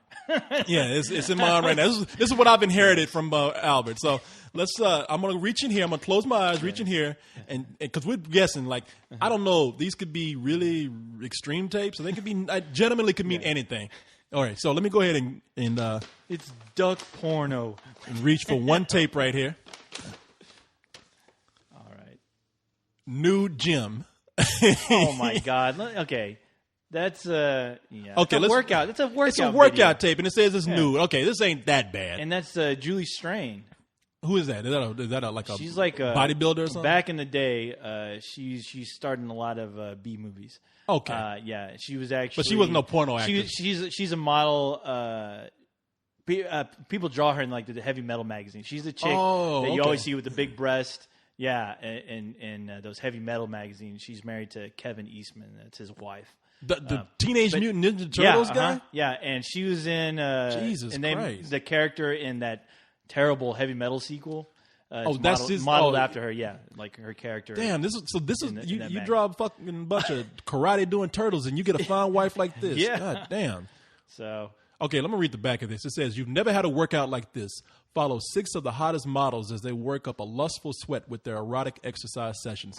They push themselves to the extreme and then show off the results in a series of steamy video centerfolds guaranteed to get your pulse racing." How old is this friend of yours? Now keep in mind, this is VHS. So this is from back in the day, man. And you know what? I'm looking at that picture of Julie Strain, and she doesn't have her breast implants. And that was like she's still before. Hot. That was before, yeah. She kind of looks like a wrestler chick, but you know. I mean, okay, you know what? Today, this is innocent by today's standard. This ain't nothing. That's nothing. My dad has a copy. Okay, of that. so that's nothing. My Asian father who abandoned me has like 2 copies of that. I'm sure. Okay, well, look here. We got I'm gonna reach in here and get another one. You got your hand in there for like 20 minutes, dude. I know. I'm feeling. I don't know. I'm feeling it. I don't know. I'm just touching them. There's all kind of different kinds. Is it brains, Corey? It's like somebody put spaghetti in there. It's like I put my hand in there. You're touching the leftovers that she gave. All of a sudden, I'm like, ah! It's like it feels like brains. He put a Mogwai in here from Gremlins. All right, let's see. We got nude stretching. Oh my! What the fuck is up with all this nude shit, man? Oh my god! And you know he didn't do any of these exercises. He probably did just look at this and jerk off. All I'm thinking right now. Now, do you know who this is on the cover? I can't see it here. Let me see it real quick. It's funny that you knew who that was on that last one. Of course, I'm a genius like that. I don't know who the hell this is. You can't work calculus like a normal computer, but you know who the fucking nude exercising girl is. I do. Here you go. No, I don't know who that is. Okay, some random chick. Again, but anyway, nude stretching. Okay. All I can think about is I'm sure his parents are appreciating us. God damn! Look at this. Read this. Nude cigar smoking. You got to be fucking kidding me, dude. So listen to this. I feel like we're in a movie right now, and like we're just pulling out the most random, crazy bullshit on VHS. What? Nude cigar smoking? Really? Okay, listen to this. Cigar smoking has never been more pleasurable. Is Bill Clinton in this video? Let me see this. Let me see this. Look at this shit. That chick looks like Tanya Roberts on this cover. Wait. Oh, no, it's not her. Okay. Oh, my God. Here's a smoking experience even the Surgeon General can't warn you about. Oh, my God. Oh, wow. Okay, now this is... Okay, in the back here, this is a part of a series. Okay, there's nude yoga, nude tai chi, nude personal training, and nude stretching. Wow. Okay. Oh, my God. All right. Woo, boy. This is fucking weird, but... That's like a 14-year-old kid's version of porn. I know. What was back in the day. Jesus Christ, Albert, what were you into? Okay. Let me go ahead and pull out another one then. Okay. Now, what I was doing was, the reason why I did that, because this is the first box I pulled out. As you can see, the packaging is... Yeah. It's how it is. It's pretty. It's paper all around. Yeah, right. I kind of got the feeling... I hadn't looked at these, but I got the feeling that...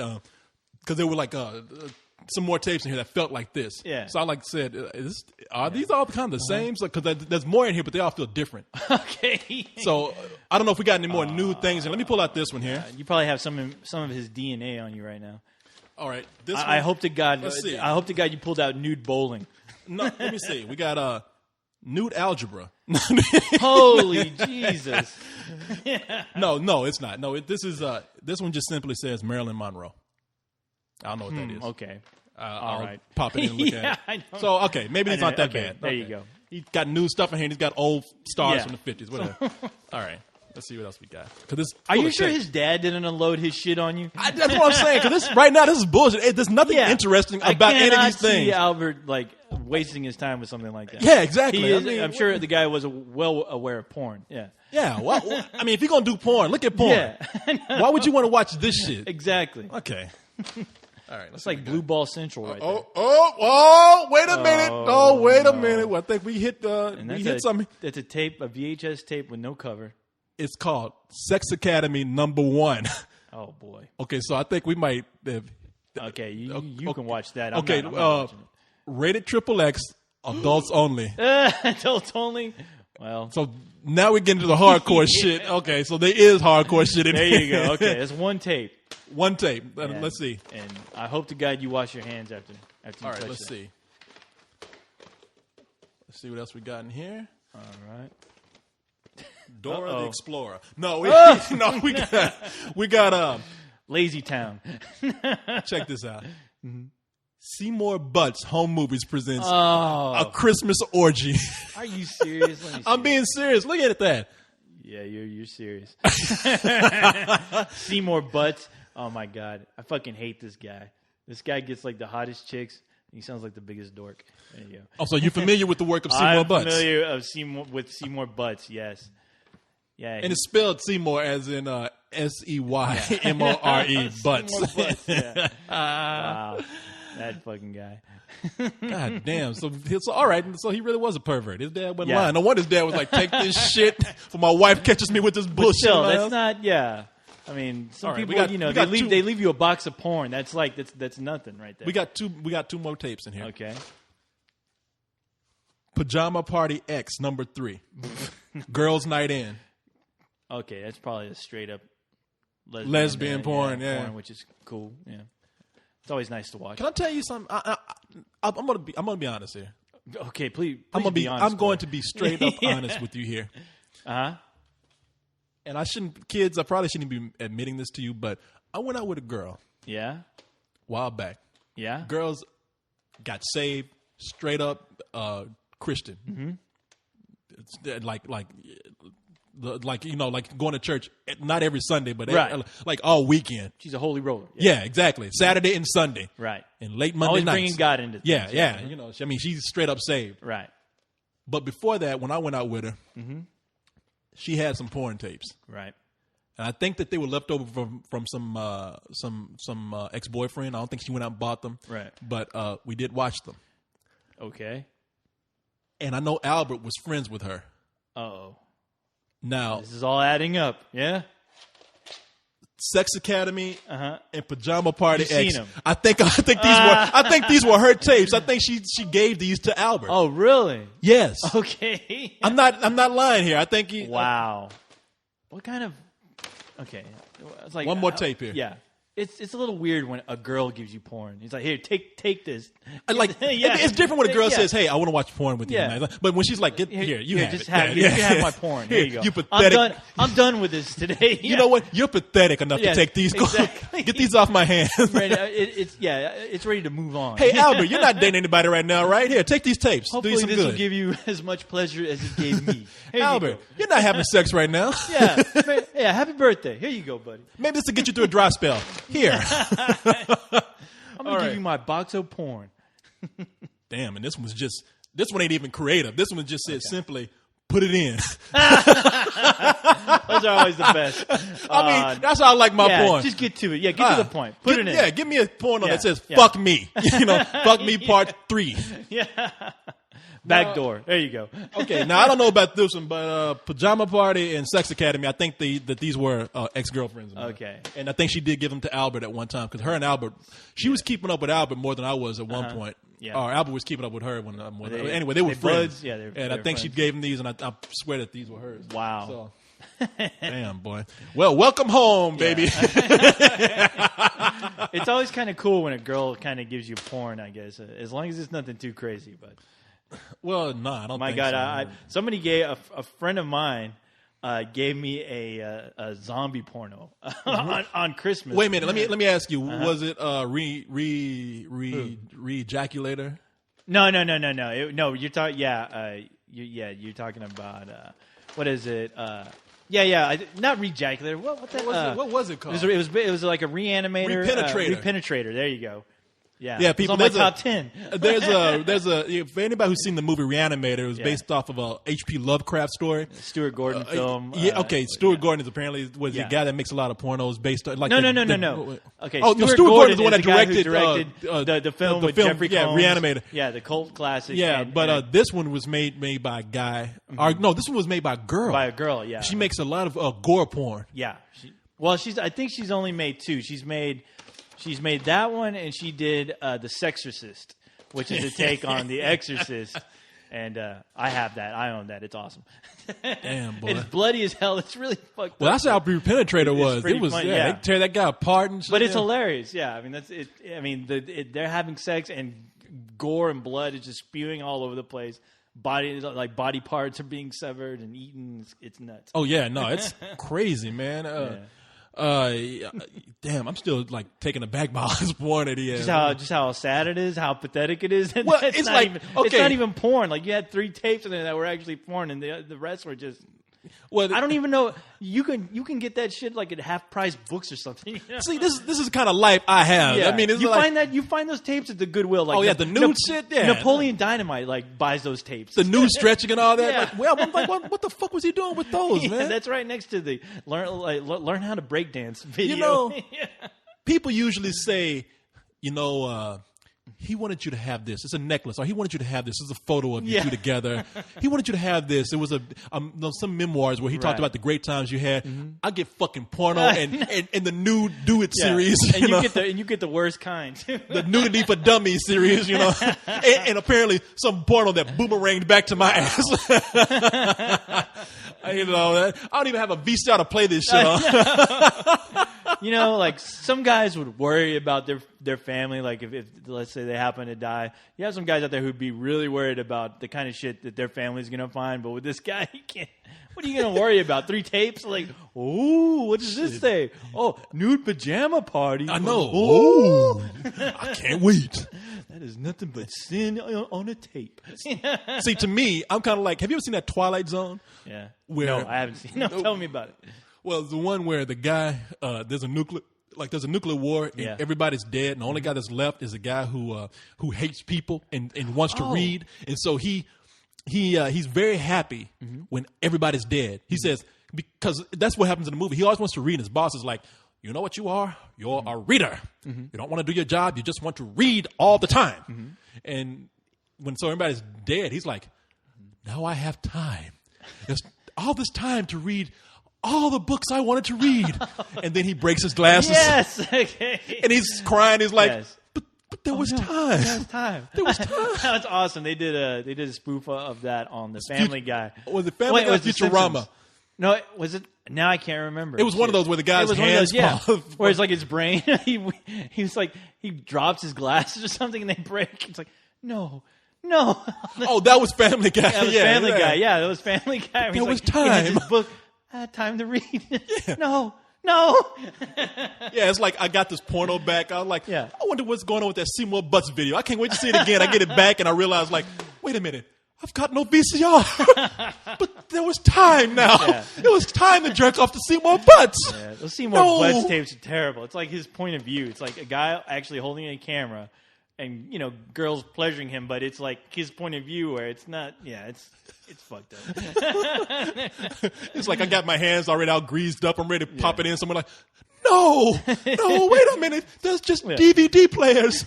No. Yeah, it's reality TV at its worst. No. Jesus Christ. Seymour Butts. Yeah, man.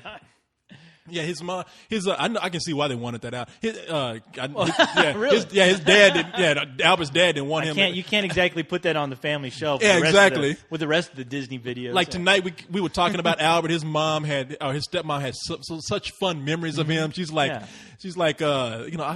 I miss Albert. Albert was so nice. Albert was so well behaved. He was clean, and now his dad's over thinking, I gotta get this shit out the fucking house, man. All this porno. He's like, I can't let her discover this shit. I can only imagine how awkward it was for you, when he told you that, okay, you're giving me this dude's porno, all right? Or I guess you didn't know at the time how sad it was, but I mean, he's giving me a bag. I really look. I'll admit to you. The fact that his son died, but the fact that those porns are not really porn. Not that good, not quality. Not good. If I remember correctly, Sex Academy was fine. No, but tour de force. Yeah, the tour de force de porno. Yes. But I didn't look at him because honestly, like I knew we were going to be recording tonight. Right. So I said, something, I'm going to save this. I'm not going to even look in here. Right. Well, hey man, you had some gold on your hands right there with nude smoking for crying out loud.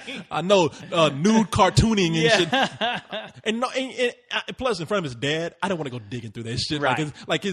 I knew his dad was just waiting for me. I would have opened it up right in front of him. Woo! Shit, what we got? All right, some of his home videos, awesome. And like, nude smoking. I mean, can't you see like me yelling in front of his wife? Like, right, exactly. A Christmas orgy. It's like, yeah. His wife's like, Stick it in. Send more butts. Yeah. God, this is fucking awesome, Pat. Thanks. Do me in the butthole. Awesome. Go cock. I love this. Part 3, that's my favorite. Okay, get on.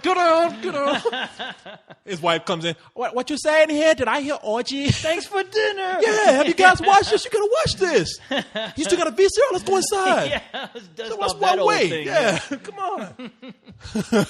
Oh my God. His dad's on this like pissed at me. Get the fuck out of here. You gotta check out that nude smoking and tell me how it is. Now I'm curious. I'm not gonna sit up. Look, I'm not gonna even wait. That is you not. Gotta dust off hey, look, that let me tell old you ass something. fucking VHS. If I'm gonna watch something with nude girls in it, and it's supposed to tantalize me, I'm gonna watch hardcore shit. All right, I ain't watching like a girl smoking while she's I swear naked. to God, that could be the funniest thing ever. I mean, how many camera shots? Like, how long does that video have to be for you to get the idea that okay, all right, it's a chick smoking. Jesus, man. Now you know how what long do? is that video? I want to know how long that damn thing is. Like, it's just her smoking. I was like, are you gonna actually like just watch her smoke?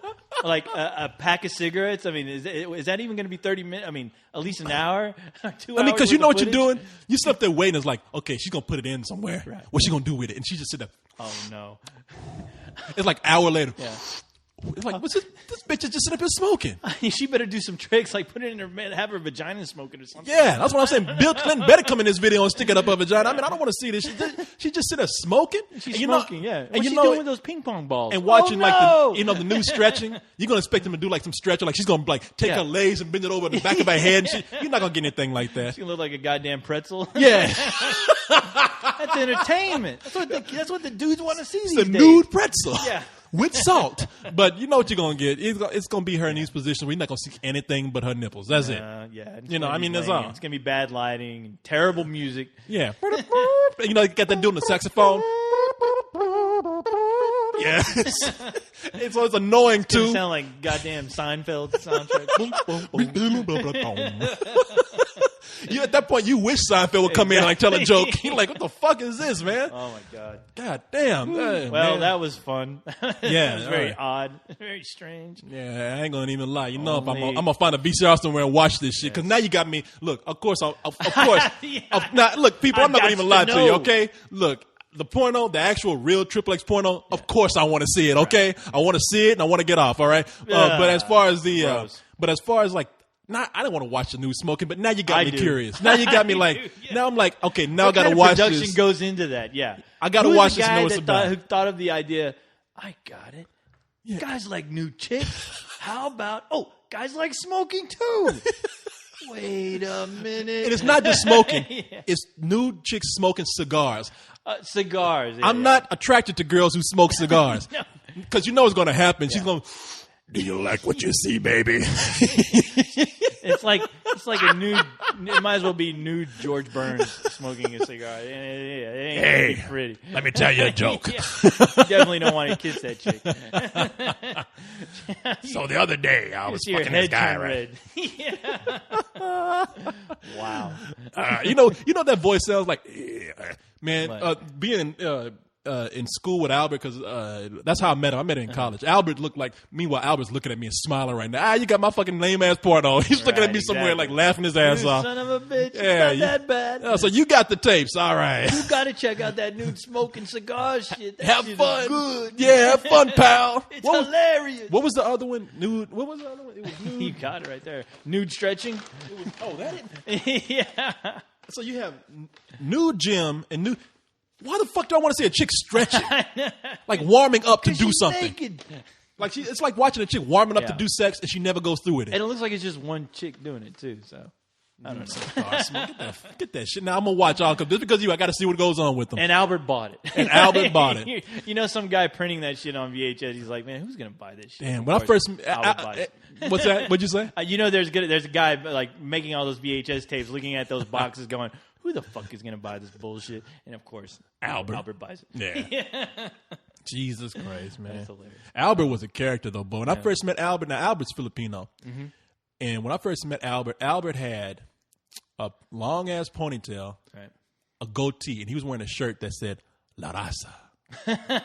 And everybody in class thought he was the gangbanger who did well and came out the hood and made it to college. Because everybody had in their mind, like, oh, he's the one that got out of the life. Is this like back 1982 when wearing La Raza shirts were considered threatening? No, this ain't that long ago where he's like wearing that shirt where it was like he wanted to catch up. You know, he really wanted to be Mexican, man. La Raza. Dangerous. Did you read his shirt? La Raza. And he's Filipino. He's wearing a gold chain. Because we remember, like, because I think we even asked him, like, what shit, you from, where you from? You from East LA or some shit? And he's like, oh, man, I'm from Austin. I'm Filipino. We're like, what? Huh? The fuck? Yeah. You Filipino? What you wearing this La Raza? You got the gold? Oh, fuck, man, get out of here. I'm a quarter Eskimo, too. Be funny, like, no, I'm white. Took off a mask. He's but he ended up being like one of the most gentle guys you could ever meet. Because near the end of his life, Albert flipped. Albert went from being the gangbanger looking guy to being the most metrosexual guy you could ever meet. I mean, hair was feathered. He wore rings. He had the shirt that we bought like at I don't know, name some fucking Gap or some shit. I don't know. George or something. Yeah, exactly. Yeah. And wearing the jeans that cupped at the bottom, and he wore the nice shoes. No, I remember seeing that guy. Like every time he came over to see you, he looked like, I thought you guys were going to go dancing or something. He was always dead. He was going to go out and he was going to like fucking cut a rug or something. The guy was dressed to impress. He looked like he's living Saturday Night Fever or something. Yeah, that's what he was. He was ready for the club no matter what. Yeah. He wake up in the morning saying, if you ready to go to the club at this time in the morning, I'm ready. I got the gear on. I got my shoes. I got my necklace on. Yeah, exactly. No, Albert was ready, my boy. Butterfly collar. I'm ready to go. Yeah, he was, right down to his fingernails. I mean, I remember him telling me, he was like saying, you know, Corey, you really should go get a manicure. And I was like, what the fuck do I look like to you, man? You looking at my fingers? I mean, so what's next? You don't say you want to have sex with me? What's going on, man? Look at that, dude. You gotta pay attention to how you look. But he had some Bulgarian girl who was fine as hell, man, before he died. So, I mean, girls love that shit when you tie it up and shit. That floats your boat. Yeah, I guess so, yeah. Those middle of the road guys like us who can't get shit. It's either those guys who are complete slobs or those guys who are on the edge of being gay. That world will always be alien to me. Yes, apparently me too. You know, I don't fit in anywhere. So we're the land of misfit toys here. Sad. But at the time when I was going to school at Albert, man, I let me tell you something. I'm talking about Albert being metrosexual, but I've had some guys with accents. I've had some weird experience with where they thought they wanted me to be gay for them. What? At the school, man, at the University of Texas, there was a guy, a janitor, named Rudy, and now you could ask Tim. You know Tim, right? Tim was always making fun of me. Now every now and then you'll hear Tim say, "Hey, Corey, my friend, how are you?" He got that from Rudy the janitor because Rudy the janitor, I don't know why he took a liking to me. He was like, Corey, my friend, how are you today? Yeah, good to see you, Corey. How are you? Yeah. And so one day he's like, Corey, you come meet with me one day. You know, I get lonely. I get lonely sometimes. Shit. I was like, yeah, okay. I said, this is kind of weird, but I'm a nice. I mean, I know people say I'm really nice to guys who. Yeah, you and are. I'm nice to people in general, and sometimes it gets too crazy. Nice. Yeah. So Rudy the janitor was like, you get some real fucking crazy people. Yeah, everyone knows that. Everybody knows that. Rudy the janitor is talking about, come meet with me, Corey. You know, so I go to his place, and I couldn't tell. Yeah. I could not tell what was going on. Did he grab your ass? No. Okay. No, but when I went over there, he was dressed up in his tank top. He had his necklace on. He had his he had his pants. He was all cleaned up and everything. We sat and ate, and then we watched some television. He was watching all these action films where guys were like shirtless and shit. And I was just like, I would probably never know because Rudy Fallon could be dead right now. But I got a vibe that Rudy was into guys, was into boys. You know, and did you get that vibe after or before he kissed you? Oh, after. Wait a minute! Damn. You woke up. You woke up on the floor with your pants down and blood was coming out of your ass. You're like, oh, what happened? Oh, not again. I got to quit hanging out with this dude. Yeah, exactly. Too wild. What did you put in that I thought we were going dancing. I know, exactly. Like I eat the spaghetti. I'm looking at him. It's getting all blurry. Rudy, why is the spaghetti so tangy? He's like, yeah. Cordy, can you hear me? And all of a sudden, I'm like, oh. You got to watch out, man. You got to be careful, Corey. I wake up later that night. I'm in bed with him. Cordy, my friend, are you okay? Yeah. No, I'm not okay. You fucking raped me. You realize you're in somebody's crotch. You've crossed over the Cordy. No, but that's funny. I'm lonely. It's funny you say that. There's a guy I used to know. This place I used to frequent a lot, and this guy, he used to come out, and I knew he had like a wife and kids, right? But he's like, this sounds good. Co-host, we need to hang out sometime. We ought to go shoot pool or something. And I'm like, yeah, you seem like a cool guy. Why not? I need a pool ball. You could be it. Somebody I knew who worked at the place came to me. He's like, "Did you tell that dude you're gonna go play pool with him or something?" I was like, yeah. He's like, you know, he's like, you know, he swings that way, right? And I was like, what are you talking about? He's like, he's gay. And he loves machines. No, he's not. I was like, no, he's not. He has a wife and like 2 kids. He's like, that don't mean nothing. No. And I was like, what? No, that don't mean nothing. You know that. Yeah. And it wasn't until like, you know, you start to realize that there are a few guys out there like that have the whole family but are living the big lie. And it's weird. I mean, it's weird. I mean, the guy's a cool guy. I'm sure he had I pray to God he had no ulterior motive. But, yeah, I was like, you know what? It started because I started to see just how he started to act after a while. And I was like, okay, now I see it. But I was just so oblivious to it because, you know, you being a cool guy or whatever, you're hanging out. But I never went and played pool with him. I like the way you say he's a cool guy, but I didn't play pool with that motherfucker. I didn't play pool. No, he ain't that goddamn cool. We never got to that point. But it is strange though. I mean, because you start. I mean, and that's when you start. You know, you meet people and you start assuming things. I mean, and that was one of those moments where I'm like, wow. You know, there are a lot of people like him that I guess are still in the closet. But they have like families. And, it's sad, man, because you know why they get families. Like, you don't know if they're happy or not, like living that lie. But you know, I don't know. But I say some people they might be happy, just the risk maybe, or the fact that they can live 2 lives, maybe living a lie affords them something else, and they don't mind that. But a lot of times, I'm willing to say you have to be miserable, man. Oh yeah. I mean, you can't be who you are. You got to marry somebody that you probably don't love. Meanwhile, there's somebody out there who you know you could be with, but because now you are deep rooted in a family, you can't do it. It's sad, man. Yeah. Which is why I always say that gay people are not made, man. All right, they're born that way. Okay, no, you go through a lot of miserable shit. Okay, yeah. But you know, the thing is, like, I almost wanted to like slap the guy and go, dude, what the hell are you doing living this lie? You know, this isn't you. It's like, and I don't even know you. I don't even know who you are now after I just heard from Queen Bee over here. And the guy who told me he was flaming, a big flaming black dude, but they called him Queen Latifah at this place I used to. But he was funny as hell. I tell you what though, So what gay club were you hanging out in? No, this was at a restaurant I used to frequent. But the thing is that and I knew a lot of hot girls that worked there, and so I went to a few parties, so I got to know these people. And the funny thing is that we were talking about Godzilla. I was like, at the time, I was like hardcore watching Godzilla all the time, and he had a tape that I wanted to see, Godzilla Mothra. So he's like, I got that on VHS. I was like, really? All right, let me borrow it, dude. So I see him the next day. He brings the tape. He lets me. I take it home, right? Mm-hmm. I'm sitting down. I'm watching Godzilla vs. Mothra, and I'm like, awesome, you know. And a cock pops up in the middle of it, dude. Are you serious? No. Okay, that doesn't happen. Thank God. All right, but like, he recorded it from TV, right?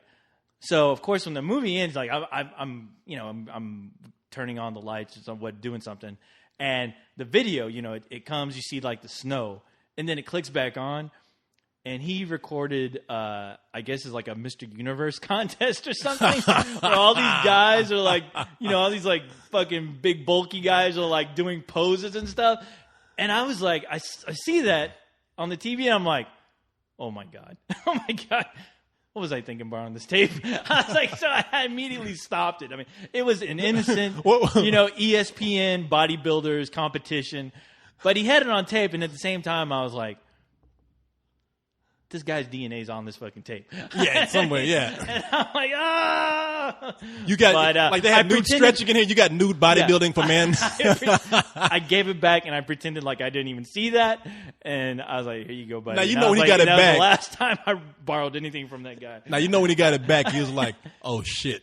Yeah, right. I didn't rewind the tape. I was not kind, and I did not rewind. So I just left it there so he knew. So he knows, okay, yeah, that's what you. Yeah, I know a little too much about you already. You and your homophobic self. You probably you recorded yourself in the middle of it, faggot, and then went off again.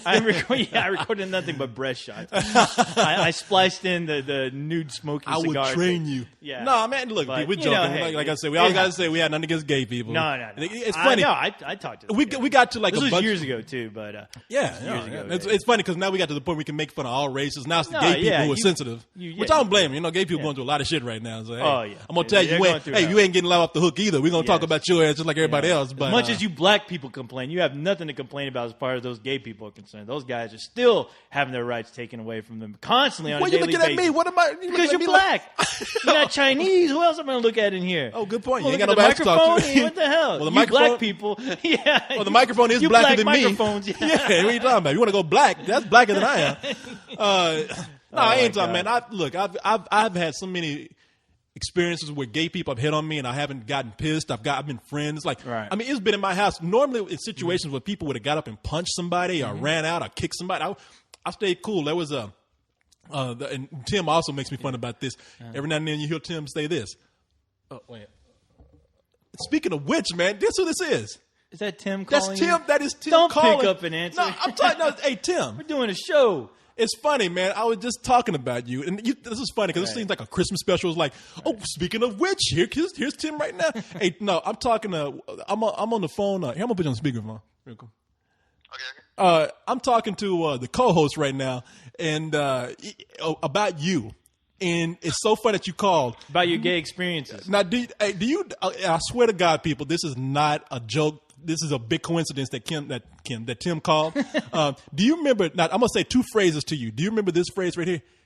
Hello, Cody, my friend. Absolutely. Rudy. Yes.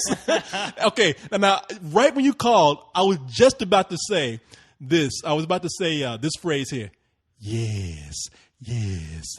Now that's the other guy, right? Yes, I can't remember who that. I can't remember his name, but you know who I'm talking about. Yeah. He was like rubbing your foot, like looking at you on the bed or something. What? Corey, a dude was rubbing your foot? Man, I can explain. All right, God no, damn can't. it. No, you can't. Hey, Tim. Let me call you back after we're done recording. And I'm gonna tell this story. We're recording a podcast right now. It's so funny you called, but Corey's gonna tell us about his gay experience. But yeah, I wish I could have set it up a little bit better. But I'll call you back. All right. Later. Now tell people I did not call the. I did not get on the phone. That was a hell of a coincidence. Oh my God, this couldn't have been better time, man. But okay, now let me explain what happened with that situation right there. Okay, I don't know if I even want to hear about this, but yeah, let's get to the foot rubbing part. Oh man, what was this guy's name? He kept up with me for a few years because even after this incident, we were friends and everything. But even then, I didn't know what was going on.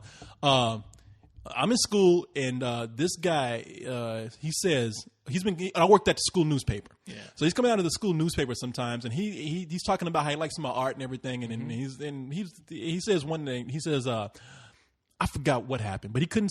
Wherever he was staying, there was something going on, and he needed a place to stay for the night. And I said, all right, you can stay at my place. That's cool. And so that night, we cooked. Now, if I had known what I would know, I probably wouldn't have done this because it was like a romantic scene. But I cooked dinner for us. We watched some television. We laughed and we had a good time. And so the next morning, I was living in an efficiency apartment at the time. Right. Means no doors. That means no doors. That means basically it's just a living room. It's a living room, with a toilet, with a little ass toilet and a little kitchen. Yeah. Now, if even you're lucky to have that. Well, I was lucky to have another room. It just there was no door. Right. And so that morning he comes in and he says, "I don't mean to wake you up, but I just wanted to let you know I'm leaving, and I just wanted to say thank you. And I was like, Juan. That was his name, Juan. And Juan. He said, thank you? I would have said, oh, shit. And Juan. What the hell did you do to me while I was asleep? And I didn't know. I just looked at him. Imagine this. Juan looked kind of weird in a way anyway. He kind of looked like Peter Lorre, and he wore glasses. Okay. Oh, no. This is what he looked like. He looked like a cross between Peter Lorre and Raul Julia from the Addams Family, and Street Fighter. So he looked like a cross between those two guys. Yeah. And he wore glasses. He kind of hunched over a little bit, and he's like, so he's standing at the foot of my bed, and it's dark in my room. I'm like, what the fuck? And he's like, why was it dark in your room? Because I had all the curtains closed and everything. Because I can't sleep when light comes in. Right. So I had it all shut out and everything. Okay. So Juan comes in, and Juan starts, and he's like, after he says thank you, and I was like, and I'm cool and everything. I was like, well, he's walking out. This is all right. And I said, okay, Juan. Anytime, man. I mean, I hope everything was okay for you. And he was like, oh, and my feet were hanging out from under the covers. Okay. And he grabs my foot and he's like, yes. Oh, shit. And then he says, thanks again. Awkward. Goodbye, and walks out. And I'm just like, did he just fucking rub my feet? Oh my God. I'm wondering, it sounds like he's thanking you for something you are unaware of. This guy didn't spend the night or nothing, right? Well, he spent the night that night, but he slept. Corey. No, listen.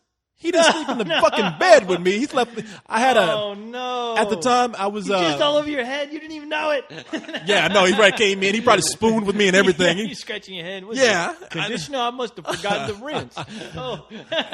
He put some of my food that would knock me out for the night. He probably did all kind of shit with me. Oh my! You know how God. You do. How they had those gnomes and they take people's gnomes and the people don't know the gnomes are gone. They take all kind of pictures with them everywhere. Yeah, he probably had me in all kind of positions that night taking pictures and everything, and I wake up in the morning, I'm like, that was a refreshing sleep. Oh yes, my God. Yes. They're on takingadvantageof.com. Oh my God. StupidSleepingBitches.com. That would have scared the shit out of me. But you know what? I saw Juan was cool. I saw him a few more times. I mean, we actually hung out but it was like and whenever he would come to town, he would go to Chili's sometimes. And when he come to town, he would call me. Yeah. Now, we're out drinking one night with some other friends that he knew from college, too, and some other people he took advantage of in their sleep. No, he was while drinking. Hanging out with the guy. Yeah, we still, man, look, he was in it. I mean, I'm sure, but I would have said, hey, what did that mean? Why were you thanking me? Well, that's what I asked him. I said, you asked I got a little tipsy, and I said, Juan, I said, I got to ask you something. After all these years, it was never brought up, but there was that incident. Where you incident, yes, it's an incident where that shit wasn't natural. Just an incident. So I said, Juan, I don't know if you remember this, but you were at the foot of my bed after you stayed the night, slept in the living room, of course. Yeah. Okay, and I said, and before you left, you were rubbing my feet, and that kind of got me thinking that you might be gay. Really? Are you gay? And he's like. Yes, I am. You dummy. And I know. And I said, okay. He said, you idiot. And I said, okay. I said, and it was all based. Yeah, you idiot. It was all based on the foot rubbing thing. And he's like, well, they were there, and you looked attractive lying there. And I was like, oh my God. Okay. Fuck. Are you serious? Like, right. Okay. I can only imagine the look on your face. I know, it's like, da-da-da, da-da-da. Okay. Woo. Wow. So I just left it at that, man. And look, I had nothing against the guy. It's not like he jumped in bed and put his hand in my mouth and take this motherfucker. You know, see, that's what guys like that, they need to be careful because shit like that gets a lot of. People. You hear crazy stories. There was a guy on one of those talk shows where he came out and he confessed to his friend that he was gay. Oh, Jenny Jones. Yeah, and on the Jenny Jones, and the guy ends up fucking getting killed. But that's not that guy's fault. He confessed to his friend that he's gay. He didn't do anything to that guy. He's not wrong for him to be gay. Exactly my point. He didn't do a goddamn thing. But in this incident, thank God you're not crazy. But that's scary. That it's like I don't know. I always think. You still have to have some common sense regardless of if you're gay or not.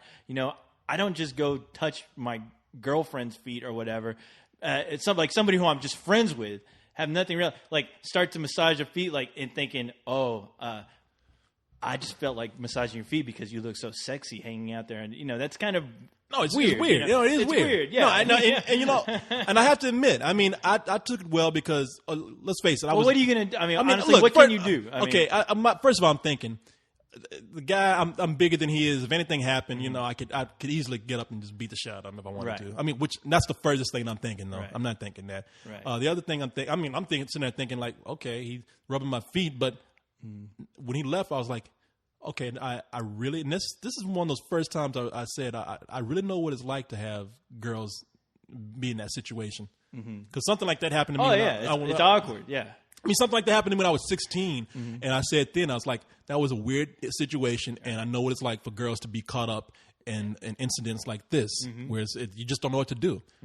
I mean, now, I'm bigger than that guy, but imagine you're a girl who, a guy's there. That's what's so scary about date rape. You're there, and a guy who's bigger than you, he can overpower you. You got to figure out how scared girls must be. No wonder girls are so fucking nuts when they're around you because they don't know what to do. I feel for women all over because that's a shitty position to be in. I mean, you don't know what guys are capable of, and of course, the majority of the time, the guys can overpower a girl at any moment, and it's scary to think about.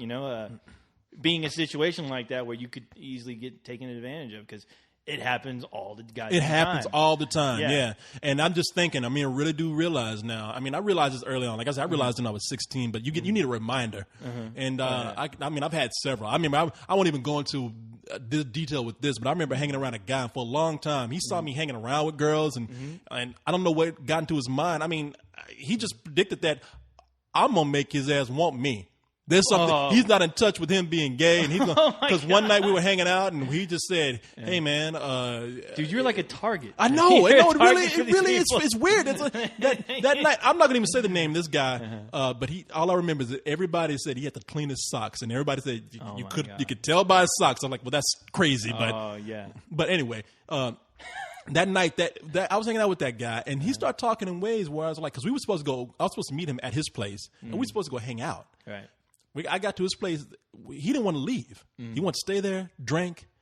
He started sitting kind of close, and I said, I'm not going to say the name, but I said, hey, man, are you kind of hitting on me? And he gave that whole thing back where it might as well have been a yes, because he's like, right. Well, what if I am?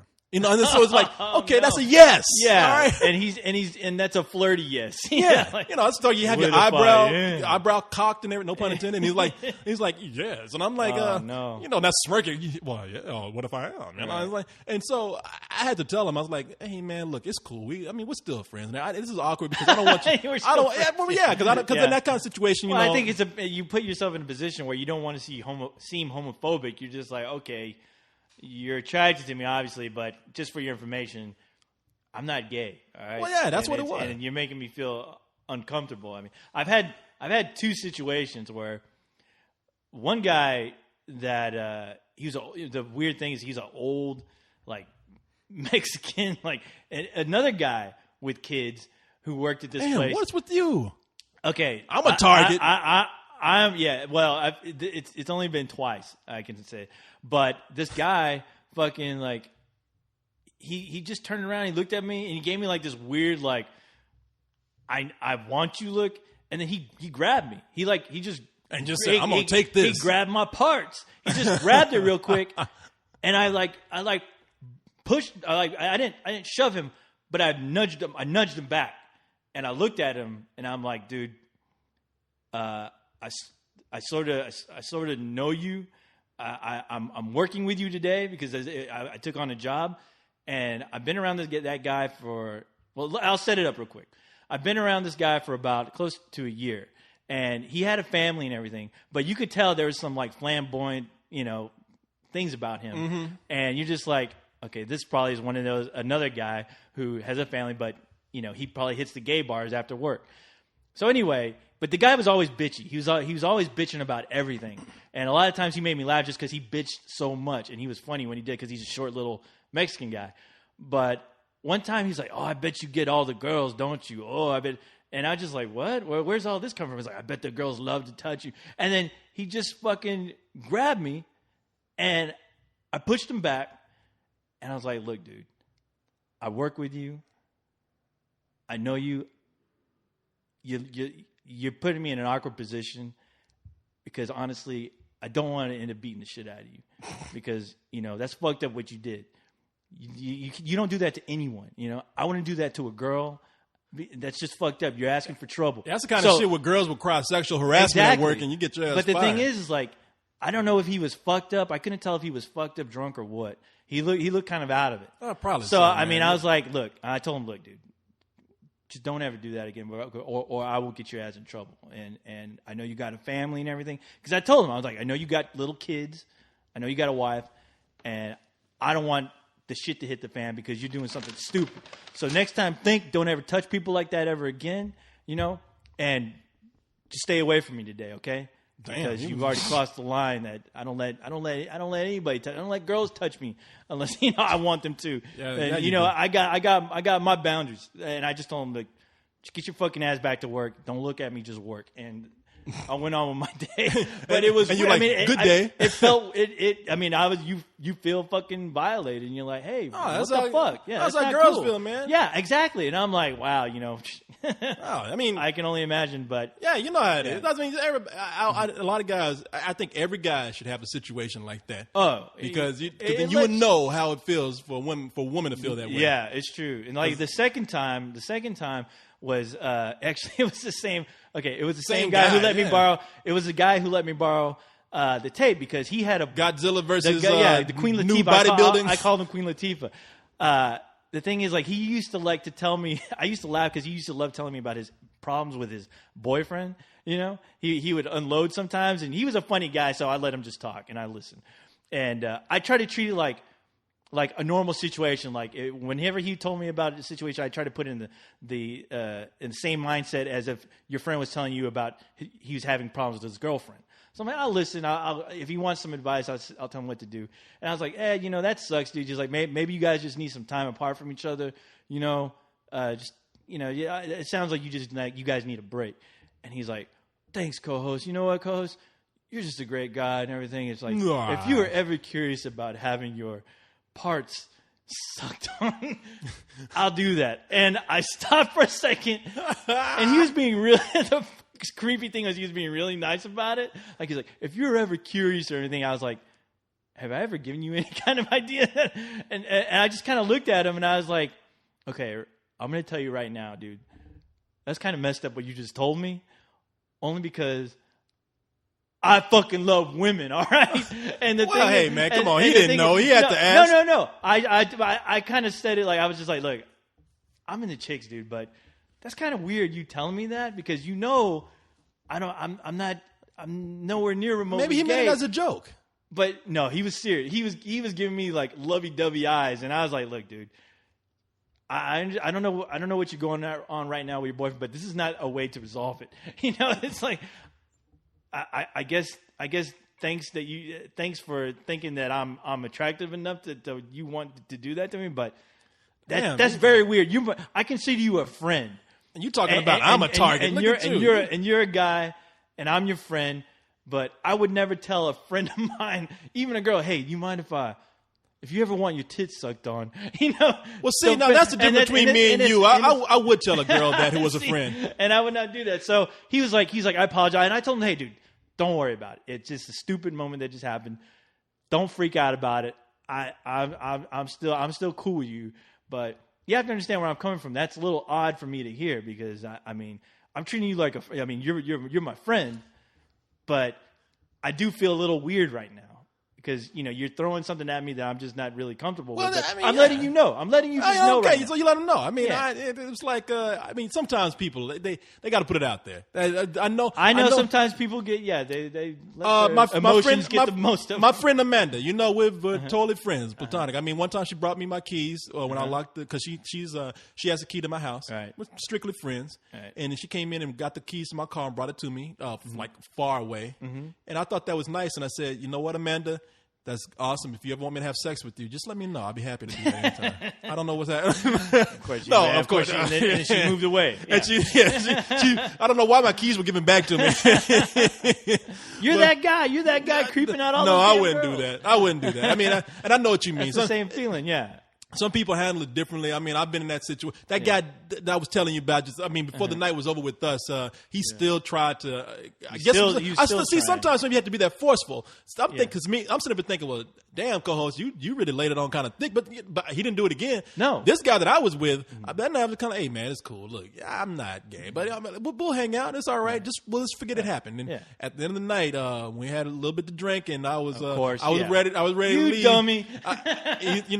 He gave me kind of like that bro hug at first, and then he gave me, and then he put his hand on my hip, and I just looked at him, and that shit lingered. And I just waited to see how long this was, because I just said, is he really gonna let this stay here? And he looked at me, and I said, hey man, I'm not gonna kiss you, okay? I was like, oh God! And he just like, he almost like seemed like, damn, dude. That's why. Gave it the old college try. That is why you have to tell people where you stand. You know, I had to do that. I had to do that with a few girls at one point. You know, you just have to tell them, look, I like you, but I don't like you. Like I don't like you like you. You know, it's like you need to put it back in my pants and put it back in my. Put the machinery back in the shell. You know, calm down. No, but hey, you know that people should always be mindful, and people should always be respectful of whoever you're with. Yeah, as far as taking things to that level, because sometimes like I was cool with that guy, but I hadn't seen him in like years. Like after that, he moved and whatever. But I'll always think about that situation because it kind of made me think like, what would I do in that situation? And I thought I handled it pretty well, because I still want him to know, don't feel odd, because I know I can only imagine what was going on in his head. Like, oh my God, I just fucked up a friendship, and it's things like that to happen. It does give you some insight about yourself, about like, if that did happen, how would you handle it? Would you be really violent? Would it make you snap? And like, have you yell at your friend, go, get the fuck away from me. I ain't fucking gay. Get the fuck away. See, but it's one of those things where you still have to let your friends know, hey, dude, in a normal situation, like I would never do that to a girlfriend of mine. So, because it's awkward. It's weird. So be mindful next time, because I wanted to tell him, like, you could do that to the wrong guy someday. You're comfortable with me, because you can do it to the wrong guy, and the guy will hurt you. Yeah, and the guy will hurt you. Yeah, it's like you got to be careful about that, because those guys are usually, of course, the gay community. They're at more risk of having something horrible happen. And you got to. And I was worried about it, because I'm like, dude, if you can't just do this to anybody who's straight, because you don't know how they're going to react. You got to be careful. You got to have some common sense. It's the same way you tell a girl. Even when you tell a girl, like, hey, look, you out here, you're getting the thrill off of flirting with guys. Yeah. You need to be careful who you do that shit with. It could bite you in your ass. Because some guy will come back and actually say, you know what, you flirted with me, you must like me, and if you're going to play with me like that, I'm going to take what I want. Exactly. Now, most guys don't think like that. Now, I don't even want you to think there's a bunch of guys out there like, no, but that's not cool.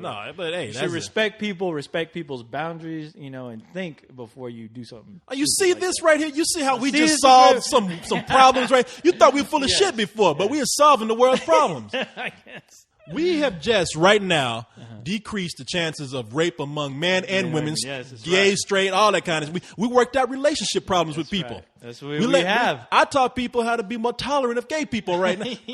People, listen, we doing a service here. Shit, how many times we got to tell you? We try. Maybe whatever you do, don't ever tell any of these stories to anybody else. Not like we have to put it out there. It's just between us and you. Us and the world. Yeah.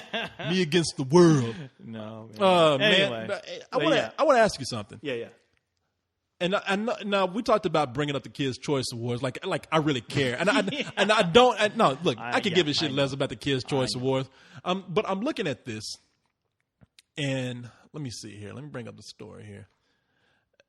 What had me laughing? I saw the story. I was laughing at Miley Cyrus winning, first of all, for what was her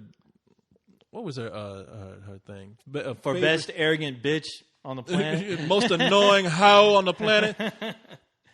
No, what? Thank God for Radiohead for putting her in her goddamn favorite place. female singer she won for. They gave her a yellow blimp. This is like a Nerf football. No, it's ridiculous. And that chick's up there crying like she just won the golden fucking statue, man. She just won the Special Olympics. Yeah. I mean, she's crying her ass off talking to, I didn't know. I didn't think I would win it. Oh, my God. So you want that fucking blue, that orange blimp that much. But now, it's not only that, but they had, I'm looking at people that they had show up. I mean, of course, they had some obvious choices. Like they had some people from High School Musical 3, Corbin Blue and this other chick, Ashley Tisdale. And then they had... it's funny you know those names. I don't know. I saw High School Musical 3. You're speaking Greek to me right now. The only one I know is Vanessa Hudgens, and that's for all the wrong reasons. Well, I was hoping that Ashley Tisdale would get naked next. So, so I kind of keep up with that whole thing. You know? That's right. But they had people there like Will Ferrell. I think Sandra Bullock made an appearance. Will Ferrell? Huh? Yeah. Will Ferrell actually got slimed. You know, at the Kids' Choice Awards, the thing to do is to get slimed. That's what you want. I mean, that's the mark of it. It harkens back to the days of you can't do that on television. Like, I heard that. I don't know. Splash. I know. Like, nobody knows. Nobody knows. When they were in those lockers. Hey, Moose. Moose. I guarantee you nobody knows who the fuck Moose is, where the whole green slime came from. Yeah, green slime, kids, you don't know. Green slime came from the 80s. I'm talking about mid-80s from the show called You Can't Do That on Television. And it was a Canadian show. It had us right from Canada, and the whole catchphrase on there was, I don't know. And if you said, I don't know, then slime. You get slime with green slime. No matter, it could be in a skit, any random situation. It could be anywhere. You don't know when it was going to happen. You'll be in your locker telling a joke and... Hey, what does that mean? I don't know. So from that point on, green slime became like marketable. Right. Then Nickelodeon said, we can market this. It ain't nothing. I know. This is fucking. This is oatmeal with food coloring. We could sell this shit. It looked like gross green puke that had chunks in it, and obviously it was oatmeal. Oh man, they had slime back in the day, man. I think I was a kid, maybe before we even born. I mean, they had like slime with worms. Yeah. And this was before Nickelodeon came up with it. They had this thing. It was like a gelatinous substance that you played with. Smelled like, made you puke sometimes because it smelled like fucking chemicals. Yeah. And so they had chemicals. Yeah, and this is back in the day. It had slime. And slime was just really, it looked like something that was going to give kids cancer. Right. The only cool time slime was cool for me was when He-Man, those toys came out, right? Yeah. And there was like a Hordak, it was like an interrogation pit where there was a monster head. There's a monster head. That's right. They poured over guys. You put an action figure underneath the monster's head, and then you pour the slime through the back of the monster's head, and it would slime all over. And it would get all over the character, and it'd be like you felt like they were actually being killed. Like, no, melting. Yeah. But before even all that, before slime was even possessed by Nickelodeon or anything, it was a toy called Slime. Came in a little garbage can, and it came with you had plain slime. I think it was purple, not green. And then you had slime with worms. Right. It came with little rubber worms and slime with eyeballs. And then Nickelodeon said, "Well, shit, we market green slime now. Let's just take that whole recipe they had and make it green." Yeah. So it wasn't like the green slime you saw on television. Oh, no. This was like something else. Yeah. But then they said slime is so popular that they had a game show. Yeah, I was about to mention the game show. Do you remember what that was called? Oh, no, I don't. Oh, crap. See, those aliens are looking at us right now. I know. They're like, motherfucker, it's this. Yeah. God, shit, we even know this shit. I know it. Double Dare. Double Dare, that's it, yeah. Fuck you, aliens. See? We do. We do deserve to live. Yeah. But no, Double Dare, and they had rides where you had to get through the slime obstacle and shit like that. The parents were always getting, the parents would jump on there with the kids. And they'd get slimed, and of course the kids will laugh. Yeah, I got you, Mom. That's why I'm gonna whoop your ass when we get home, you little motherfucker. But then they had the Kids' Choice Awards where they got people on there. So you getting people getting slimed, like Will Ferrell's getting slimed on some slide or something. Right. But they're getting people to come to these things. I mean, they get like Will Smith showed up at one of these award ceremonies. Did he get slimed? I think he got slimed. I want to say Tom Cruise. Did he get slimed? They get stars to show up at like these real stars. Yeah. Trying to get hip and They cool had Leonardo DiCaprio show up at this one, I think. They had the guy who played in Twilight. Now, that's an obvious choice. Right, I mean, all the teens love that guy. Kids want to see him. Yeah, of course. That's no big deal. But what is that guy's name? Fuck. What was he in? Was he the movie star? What was it called? Robert Pattinson was the one that was in Twilight. Anyway, he showed up. Why am I even trying to remember that movie? But so he's gonna be a big star, man. So does that tell you how anybody can just start an award show? Mm-hmm. I mean, we talk about the Academy Awards. I mean, the big thing about the Academy Awards is that you have stars showing up. Yeah. So now you got the Kids' Choice Awards, and you got fucking stars showing up playing in fucking slime. But you know what? That's more. Obviously, that's more of a marketing decision as far as somebody marketing who they are. And of course, you got to market yourself to the younger generation because there's a good chance they don't know who the fuck you are or they don't care. You know, and you're trying to appeal to them to where you can get them to come and see your goddamn movies before you're ancient and people forget about you. So that's the only way it made sense to me because I'm like, these kids don't know who the fuck, probably Tom Cruise or Will Ferrell at some point. You know, it's like watching Scooby Doo when they used to have all those guest stars, like Don Knotts, like your dad's, your parents' celebrities that they know, and you have no clue who the fuck. Yeah, who the fuck? Oh yeah, are. back in the day, they would have Scooby Doo meets Don Knotts, or Scooby Doo meets who's the guy that played Get Smart. Oh damn it! Don't do that to me. I can't remember his name. I'm thinking about the character Max. Maxwell Smart. But anyway, they had whoever that guy. They had Scooby Doo meets Maxwell Smart. Right. Scooby Doo meets Phyllis Diller. You know, the only special guest star I ever knew was Batman and Robin. Yeah, whenever they pop up. They even had to meet Scooby Doo meets Sandy Duncan, and it's like, who the fuck is? Even kids back then were like, who the fuck is Sandy Duncan to come on this shit? Scooby Doo meets Sonny and Cher. You could never tell. It's like when I was young watching, I was like, who the fuck is that? That just goes to show you just how much of a marketing employee award ceremonies are. I mean, I'm not really saying shit to people that they don't know. Right. But yeah, I mean, I really was surprised now that the caliber of people that they have coming on to the Kids' Choice Awards. Mm-hmm. Shit, I mean, hey, look, I ain't criticizing. You give me one of them, I'll take anything. Right. Give me one of them fucking orange blimps. I'll be crying my ass off too. Right. Thank you, you little motherfuckers. Thank you. Get my ass off stage. Oh, you God. sons of bitches. You like they would kick me off. They would never have me on a Kids thing again. See, you little motherfuckers out there, you know what's real. Thank you. Get nah. Right. They would not only just slime me, but they would open my mouth and choke me with it. If I got slimed, I'd just stage dive like right into all those goddamn kids and just roll around like disgusting. All right, man. We are at the next hour point. Damn, how does time fly when we do this shit, man? I don't know. We talk about the craziest crap. We do talk about some of the craziest shit. But I don't want to forget to tell people I saw the Watchmen, the Tales of the Black Freighter.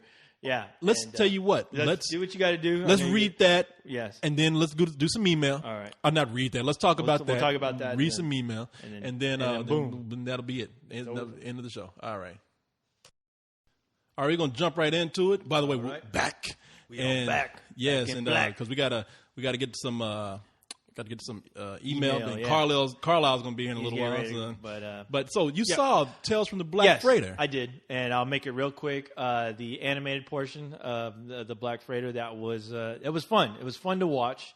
If you read it, I mean, it's that. And this is the part from Watchmen. It's the pirate story. It's the pirate story. That is that a character is reading within Watchmen. Yeah, he's reading the story within the Watchmen. It's the comic book within the comic book, and it's basically the tale of a guy who gets attacked by this mysterious ship called the Black Freighter, and the guy basically gets stranded out in the middle of the ocean. But he knows that the Black Freighter is heading towards his hometown, and he has to try to get there in time to warn him. So through his journey, he basically starts to see like the crazy shit, and it turns him into something he's afraid makes him go mad. Yeah, he makes him go crazy. It was well animated. The animation sort of reminded me of like the earlier Spawn. Spawn the series. It reminded me of that sort of animation where it was good. But the best thing about that DVD, even though it is called Tales from the Black Freighter, is it also contains a faux documentary with basically dealing with the book of the original Night Owl. basically, it's a shot. And Night Owl's a character from Night Owl, character from it's called Under the original Night Owl, the old Night Owl, the original Night Owl. Not the young Night Owl. Yeah, the older Night Owl. It's about his book Under the Hood, and where he talks about his whole experience about being with the Minutemen, and that part of the DVD was actually great. I mean, it's the way they do it. It's like the characters being interviewed. It's almost like a 2020 where they're doing an interview with the original Night Owl, and it goes into all the aspects that's in the comic book as far as just the book Under the Hood. They take you through there with video footage, of the Minutemen, and they interview Sally Jupiter. And it's a great little faux documentary, and you should check it out. It was a lot of fun to watch, and I'm going to be curious to see how they end up splicing that into the Ultimate Watchmen edition of the DVD whenever it comes out. But I had a great time watching it. It was a lot. So of fun. You recommend the DVD? I highly recommend the DVD. Yes, and honestly, I had a better time. Really, I got more involved watching the documentary about Under the Hood, which is great. Than the actual Black Freighter. Yeah, the Black Freighter was fun to watch, but if you read that story, I mean, you know the outcome. There's nothing real. There's no surprise. There's no surprise. Yeah, if you've already read it. It was animated well. It was fun to watch, and Gerald Butler from 300, he provides the voice of the captain. He did a good job. But the gold nugget in that is the Under the Hood documentary, which is great. So cool. Yeah, check it out. Rent it. I definitely say rent it. I'd say hold off only because I know that it's going to be included in the Ultimate Watchmen DVD. Gotcha. So I'd probably wait for the diehard fans of Watchmen. I'd wait for that to come out. Cool. All right, man. Yeah. Excellent. Thank you. Thank you. Hey, no problem. Thank you for letting me give my review. You're going to rub that in, ain't you? I thought you were really mad earlier. Much appreciated. Corey, I'm not one of your girlfriends. I'm not stupid, all right? Son of a bitch. All right, let's see. We got some email here. Yes. Oh, wait a minute. Oh, wait. How am I going to introduce the email when I'm playing this music? Rockin' and rollin'. Rock. Whoa. Rock and roll. Rock and roll. Email time. Yeah. Everyone wants to know. A lot of people still think that they can find that song somewhere, but you have to tell them, Corey. Man, we told you people over and over again. Keep telling them because they don't listen. That song was not. It's not available anywhere. It's an original. recording. It's a Spill original. Yes. Actually, my friend Joel up in New York, when I was hanging out with him, he's like, "Man, do you remember that dude we used to work with when he made that song for one of those children's games that we were working on?" I was like, "Yeah, I remember that guy." He's like, "Man, you gotta listen to this song that he put together." And then another guy that we worked with took his lyrics and made the music. Right. And he played that for me, and I cracked up. I listened to that about 20 times in a row. And I said, "Man, I hope these guys don't come back and sue me, but I'm fucking using that." I said, I don't know why. That's awesome. I said, you know what? I am officially going to call this section Fuck Your Thoughts. We just decided on that right now. Just decided on that right now. Fuck it. It's not going to be anything where we're going to keep saying it throughout the whole show. Fuck your thoughts. But really, we're going to have plenty of pictures and people trying to fuck your thoughts. And nice. Hey, we appreciate all the pictures, but but it's funny. Somebody made a list of all of our shows. Oh yeah. Did you see that? I saw that today. That was pretty cool. That was cool. Tell you, I'm gonna read what he said before we get the email. Yeah, go for it. Because it's very nice. I was glad that he put the time into this. It's from Aaron. Mm-hmm. Aaron did the top 6 Let's Do This countdown, and I'm not gonna go through and name all these, but he did. Let's see. Hold on. I like the brief description that he gives all the shows, which is awesome. Yeah, he does give a brief description of everything, but I'm reading some of these. There's some more comments at it. I mean, thanks, Aaron. This was real nice. But Aaron, that is awesome. Aaron said he made it sound all official and everything too. Since debuting on the Spill.com website in October 2008, Let's Do This has grown into the longest and the most popular podcast on Spill.com, introducing soon-to-be classic catchphrases such as "Get to the chopper." I'm a goat and I eat my own milk. That's not a catchphrase. That is the alternative name to this show. I am a goat and I eat my own milk. That is no catchphrase. That is a name. It's official. He also said there's other phrases as good shit, as in good shit beer. Right. We can all make T-shirts, just all the stuff on this show.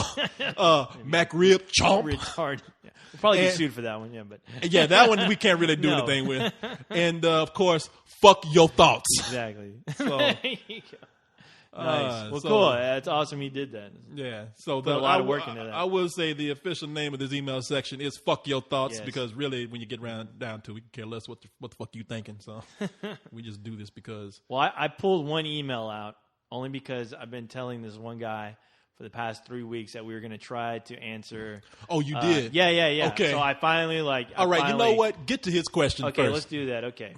Well, this is from D-Train. And his girlfriend is doing a paper based on our podcast. She wanted to get some information about podcasts, why people do it. And she loves our podcast, obviously, and she wanted to ask us some questions. So there are a total of 6 questions. We can run through these real quick. Okay. They don't have to be that long as far as the answer. But all right. Okay, when and how long have you been podcasting? Since October 2008. No, I don't.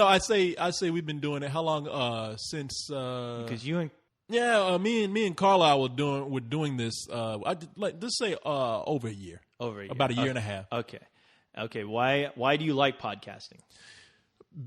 You know what? That's a good question. Mm-hmm. We are very fortunate.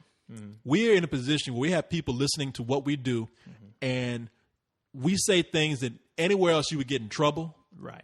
You would be looked down upon. We have no censors. You would be censored to death. Yes. You would be told you either get in trouble and you'd be told that you were poisoning the mind of children. Yeah. A lot of these topics we wouldn't even be able to bring up. We wouldn't even be able to bring up. Yeah. But here on the internet, we are allowed to say anything we want to, and I think we do it pretty responsibly. We're not stupid, but it's just people are scared a lot of times. And we're not saying we're scaring people what we say, but people are scared to hear what we have to say sometimes. Right.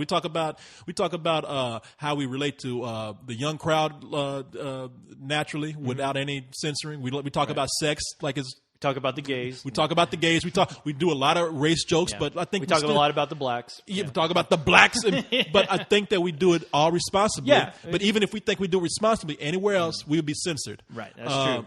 I think we do our best just to be honest with what we're talking about. That's true. And at the same time, just having a fun time. Like I always get the sense it's like it's a robot and a black guy hanging out, just shooting the shit on the couch, like you or your friends. I mean, it's just. It'd be no different if somebody took a tape recorder and just started recording the conversations that you and your friends had. That's what I love about the show, that we can just do that. You know? And podcasting, that says that you do it online. Mm-hmm. On the internet, you have all the freedom to do that. Right. And we are in a very fortunate position to be able to say whatever we want to say and get paid for it. Yeah. And just be in a realm where nobody is really holding us back. Right. I feel very lucky to have this opportunity because this is a rare opportunity to do something like this. To where you can have people from all over the world listen to it, and the icing on the cake is knowing that somebody out there enjoys the hell out of it. Oh, you know what? You hit on a major key point there. Not only we have everything going for us, we're uncensored, we get paid for it, and not only is our audience. Do we have an audience? But we have an audience worldwide. Oh yeah, that's really an important thing, right there. It's an audience just with people of all different races, creeds, kinds, sexuality, everything. And if you get a little something, if you get a little laugh every now and then, our job is accomplished. That's exactly. We're here to bring knowledge and to bring laughter to the universe. To the universe. Yes. No, we're in a very lucky position, people, and that's why podcasting is great. Honored. So I hope the internet keeps on being uncensored. Yeah. Okay. The third one: is it a hobby or is it a business? It's both. Well, no, both. You know what? It is a business. I'm not gonna lie to you. As people know right now, and this isn't me. Don't put it out there. I'm telling people from my viewpoint because I'm the one that has to manage a lot of this stuff. And you do get to a point where it is a business. And where it was a hobby before and you had fun, and we still are having fun. And sometimes when relationships get strained, money gets involved, somebody is being told to do something and there's resistance. And I mean, no doubt it is a business. It is a business. But it did start out as a hobby. And what we want to do is within a business, keep the feeling of this being a hobby. So Just have fun with it. Yeah, we look at it as a hobby that we are fortunate enough to get paid for. Right. And we actually, but in once essence, again, it is, it's something we enjoy to do. I mean, but have no doubt, it is a business. It is a business. We got to get paid. Yeah, that's the main thing. Corey has to get paid. If I get paid a quarter. Yeah. Corey Well, if you don't get that quarter, you're gonna bitch about it. Just take his checkbook and go to town on it. Okay. The fourth question: why did you choose to podcast about movies and movie reviews? Well, if anybody knows the history of this, we started out doing an access television show that was movie reviews. Right. We transitioned into doing a website, got lucky enough to be able to have that picked up by someone who took an interest in it. Mm-hmm. And therefore, from that point, we said, well, it's only natural that we start doing podcasts about movies. But if you listen to this podcast, it really is it's not that much about, it's about anything we want to talk about. Yeah, I mean, that's the other beauty we have. Movies, we're talking about Total Recalls. Anything that we just feel that, it's interesting to us, and hopefully it's interesting to somebody else that, we'll just talk about it. Shoot the shit about it. Yeah. You might hear a vehicle going by outside. They're doing construction and shit. So, sorry, people. Okay. How long? Okay, here is the fifth one. Okay, how long have you guys been friends? And I will say this, because I actually I researched this. The first time I met you was in 96. Really? For Executive Decision. That was the first movie that took you to? Yeah. They thought I had a bomb when I brought you in the theater. Yeah. They're like, what the hell? Yeah. I remember that. That's the first movie we saw. And we've known each other that's 13 years. Yeah. And that's crazy because it doesn't feel like it. No, it doesn't. You lose track. Yeah. And for crying out loud, Executive Decision with the Steven best Seagal. Steven Seagal death scene ever. And you know what? I slept through it. Yeah, you did. I missed that part. I woke up and when we left the movie, I said, well, wait a minute. Wasn't Steven Seagal in that movie? Like, he died, you son of a bitch. He's dead, you dummy. Yeah. Okay. And the last question. Okay. What do you think podcasting has done for communication and web interaction today?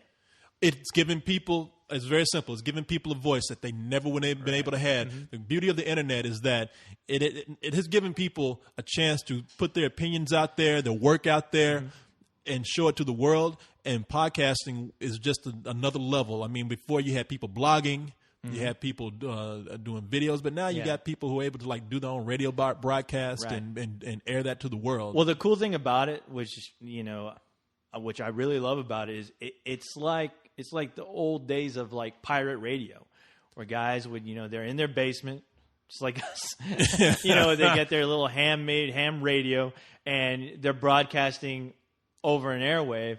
And they're talking about anything and everything they want to talk about. But you know something? Mm-hmm. The difference is when people were doing that pirate radio, they had a very limited audience. This is like doing pirate radio where you have the world. But it's the same. But you know what? As far as just the idea of doing something in your basement, regardless, you still feel you have that freedom. I mean, we still have that freedom that those guys that were doing those radio shows. Oh, no, that's doubt. what I'm talking about. But it's bringing the best of both worlds in. And the lucky thing for us is, we can. This is being broadcast, or it's being able. It's being able to be listened to by anybody at any time. I mean, any part of the world. Yeah.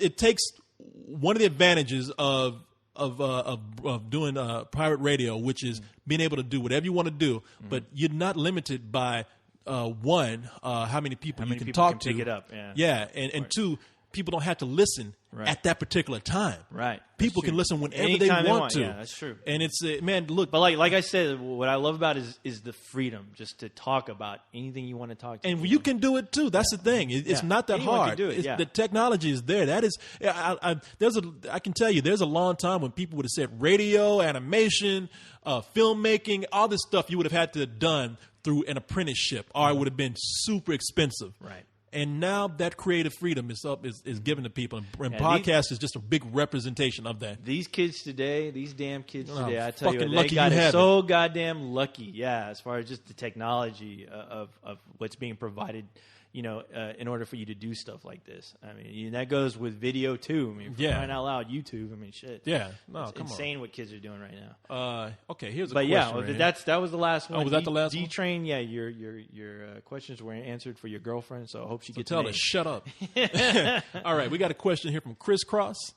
He says, "Hey, what movies can you watch in twice in one day? 3 times more? Thanks, motherfucker." That's what Thanks, motherfucker. Go for it. Training Day. Training Day. I can name 4. Training Day, Jackie Brown, The Woman Chaser, Pinocchio. Actually, there's a lot of Disney animation I could watch because it's just I could watch it just for the artistry. Yeah. I'll easily say Evil Dead 2, George Romero's Dawn of the Dead, Batman Begins, The Dark Knight, Creepshow. Wow. Yeah, and RoboCop. Creepshow. There's a lot. Yeah, there's actually a lot. Creepshow is one. Oh, Dawn of the Dead. I watched. I've actually watched. You asked about 3 times. Mm-hmm. I actually had Dawn of the Dead on one night when I was working, and I replayed it exactly 3 times. Yeah, and I'm talking about the Zack Snyder remake when I got it. Oh, because I had bought it, man. I've seen the old ones, and I still don't have those on DVD. But I bought Dawn of the Dead, the remake, and it was like, I'm into this, man. Well, I got the ultimate box set of the original George Romero. That one I can watch over and over again and never get tired of it. I love that movie so much. That and Evil Dead 2. There was a time when I just had Evil Dead 2 playing on a loop, while I was just screwing around, in the house. All right. Hey, Evil Dead, I love too, man. I could probably watch that twice in a day. Let's see. Dear Corey, and whoever else is that, I can't even read the power. I'm sorry. This is from Ragman, by the way. All right. What are some Vincent Price movies you would recommend? Ooh, I got a good one. I know he's a famous horror icon, but I don't know of that many movies of his that are worth watching. Thanks if you ever read this. And we just did. You're going to agree with me on this. The Last Man on Earth. Yes, that was going to be my pick. That's a movie I've seen twice in one day. Because I had it in the background. I put it on repeat. And I love watching that movie. That's the most faithful adaptation of I Am Legend that's out there, and Vincent Price is great in it. He's awesome. Yeah, no, it's for those of you familiar with I Am Legend, you're probably thinking about Will Smith. Before that, the most faithful translation of film is The Last Man on Earth. Yeah, and for a while that was a really hard film to find. It was, and they brought it out with a double with a House on Haunted Hill. Yeah. The Abominable Dr. Phibes are pretty interesting movies. I wish I could name some movies that he didn't do as horror films, because there's a few that he's done like that that I can't really think of right now, and they are worth watching. I can't really think of them right now, though. This is from Christopher. And Christopher says, I have been watching you guys since The Real Deal, and when you guys changed, it took me a while to find you again. My question is, what made you change from The Real Deal to Spill and to expand? Popularity? What is the reason? Oh, well, listen, The Real Deal was an access show with a terrible name, and we did it as a joke. I mean, that's the truth. We did it as a joke, and we just did it because we wanted to see some free movies and have fun with it. But I don't go into shit half-ass. I wanted to, even though I didn't think people would be watching. The only thing the only thing that made me not want to be professional is, and we were professional, but it just said, hey, you know what? We can just sit up here and be ourselves. Right. No, I don't know how many people are watching. Let's not sit up here and act like professional critics. Right. Let's talk like real people. Turns out people did start watching, and then you remember when you were doing it with me, we did all kind of funny shit on there. We put work in there. We were doing skits, especially when it was just you and I. Yeah, well, back when it was just you and I, we were doing skits, and we were putting a lot of work into a show. At the time when it was you and I, we only had that show. That show was about a 30-minute show, right? It was a 30-minute show. Yeah, and then we started doing more skits, and then we were like, well, we got to do an hour. We need some more time to get more movies in. But it was weird because but it was fun. During those times, those were like the most creative times of that show, and they were the most fun for me. And especially when Leon came in, and started helping us out, and it just got better and better. And as time went along, the show started to grow, and it started to turn basically into what it was, where it was just guys hanging out, shooting the shit about films. Yeah, I can remember when we started getting popular, they started asking us to go interview celebrities who came to town. I was like, well, that's weird, but okay. And then and then people locally just start saying, well, this is a good place to talk about movies. Right. And they would come on, and then it just. But I will say this though, man, it grew to a point where that's what we had to do. Like we had to talk about movies and accommodate people coming in, and we didn't do that many skits or anything anymore. But if you want to know my favorite time, it was actually when you and I were doing stuff on there. Yeah. And we were just doing crazy shit. And we put a lot of work into that. I remember we used to give up a lot of our weekends to go in there and videotape skits, and we'd be in there for hours doing a skit that would last 2 minutes. But we'd take a whole night, making it. Oh man, we'd take a whole night making it, and this is before digital editing. We were editing on decks. We had to get the right tapes for it, the 1/4-inch tapes. It was man. We put a lot of work into that stuff, man. We had the fire in the system. Yeah, and as far as why did it become Spill, where they company hired me to develop the idea for them, and I said Spill before it was called Spill. I said, look. Real deal, that was a joke name, okay? Right. We didn't think anything. We didn't know we'd be doing the show that long. Mm-hmm. If you're going to call it something that's not movie-related, okay? Right. I mean, just give it a one-word title. I didn't think of the name. The president of the company at the time thought of it. He said Spill because oil spill company went out of business. It was available. So I said, Spill sounds perfect. Yeah. That's great. Well, I remember you told me about that name. Like, what do you think about Spill.com? And I just said Spill.com. I was like, you know what? It's catchy. It rolls right off the tongue. My crazy robot tongue. So yeah, I thought that was perfect, and that's how we have Spill, and it came to stay. All right.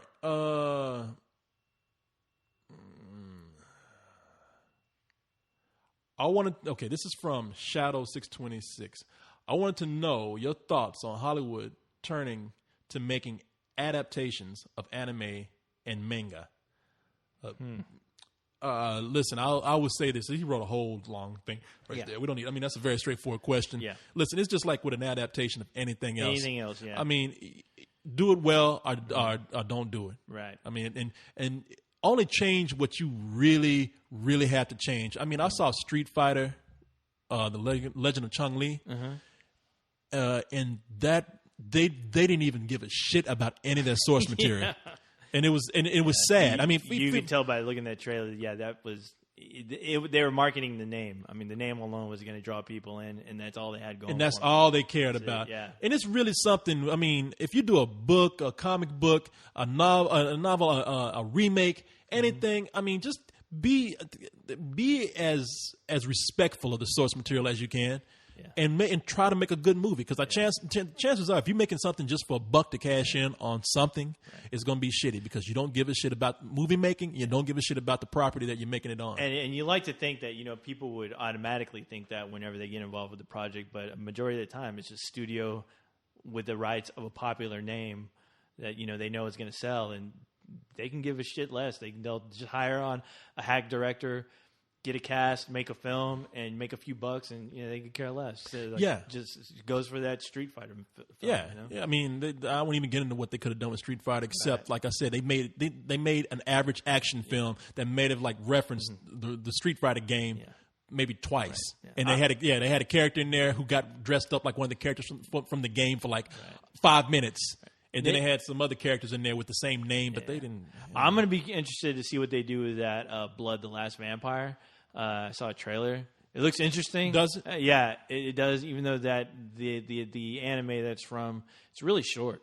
So I'm going to see how they expand that into a movie. But as far as good anime out there that's been turned into just really good films, Death Note 1 and 2. But those are made by the Japanese. Those are made by the Japanese, but those were mangas. And they're also anime, but those two films are just great films. I have yet to see the third one's okay. It's getting ready to come out, but it has nothing to do with the original. Now I might be wrong. People, please tell me if I'm wrong. But right now at this moment, I cannot think of an anime that was American made that was done well by American studio live action. Right.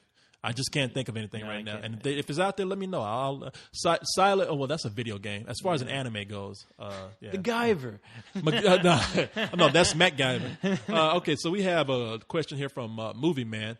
It says, I have an idea of making a movie script of Married with Children. My problem is I don't know if I should use Steve or Jefferson. What do you think? Okay, look. What? First of all, you're writing something that you weren't commissioned to write. That's somebody else's property, okay? Yeah. My suggestion is write an original script. Yeah, please. Unless you were just doing this as an exercise.